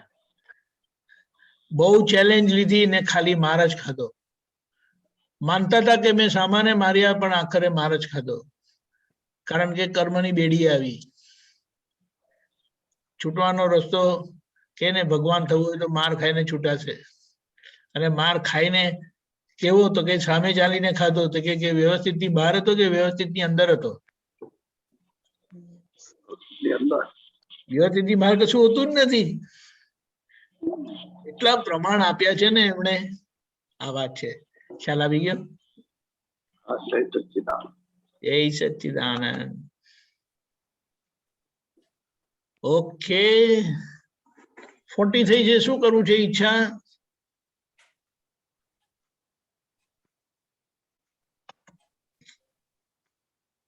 ત્રિમંત્ર બોલાવો. આપણે તમે ત્રિમંત્ર બોલાવો. હસમુખ આનંદજી, દીપક આનંદજી. ઓકે, હસમુખ આનંદજી. કોને બોલાયેલો શરૂઆતમાં? દીપક ભૈયા. ઓકે, તો હસમુખ આનંદજી તમે બોલાવો. આપણા કંચનભાઈ, નલિનબેન ફોલો કરજો. ઓકે. જય સચ્ચિદાનંદ. જય સચ્ચિદાનંદ. નમો વિતરાગાય. નમો વિતરાગાય. નમો અરિહંતાણમ. નમો અરિહંતાણમ. નમો સિદ્ધાણમ. નમો ચિત્તાણમ. નમો આયરિયાણમ. નમો આયરિયાણમ. નમો વજ્રાયાણમ. નમો વજ્રાયાણમ. નમો લોય સૌવ સાહુણમ. નમો લોય સૌવ સાહુણમ. એસો પંચન મુક્કારો. એસો પંચન મુક્કારો. સૌ પાવકણાસણો. સૌ પાવકણાસણો. મંગલાણમ ચ સૌવેસિમ. મંગલાણમ ચ સૌવેસિમ. પરમમ હવૈ મંગલમ. પરમમ હવૈ મંગલમ. ઓમ નમો ભગવતે વાસુદેવાય. નમો ભગવતે વાસુદેવાય. ઓમ નમઃ શિવાય. ઓમ નમઃ શિવાય. જય સચ્ચિદાનંદ. જય સચ્ચિદાનંદ. જય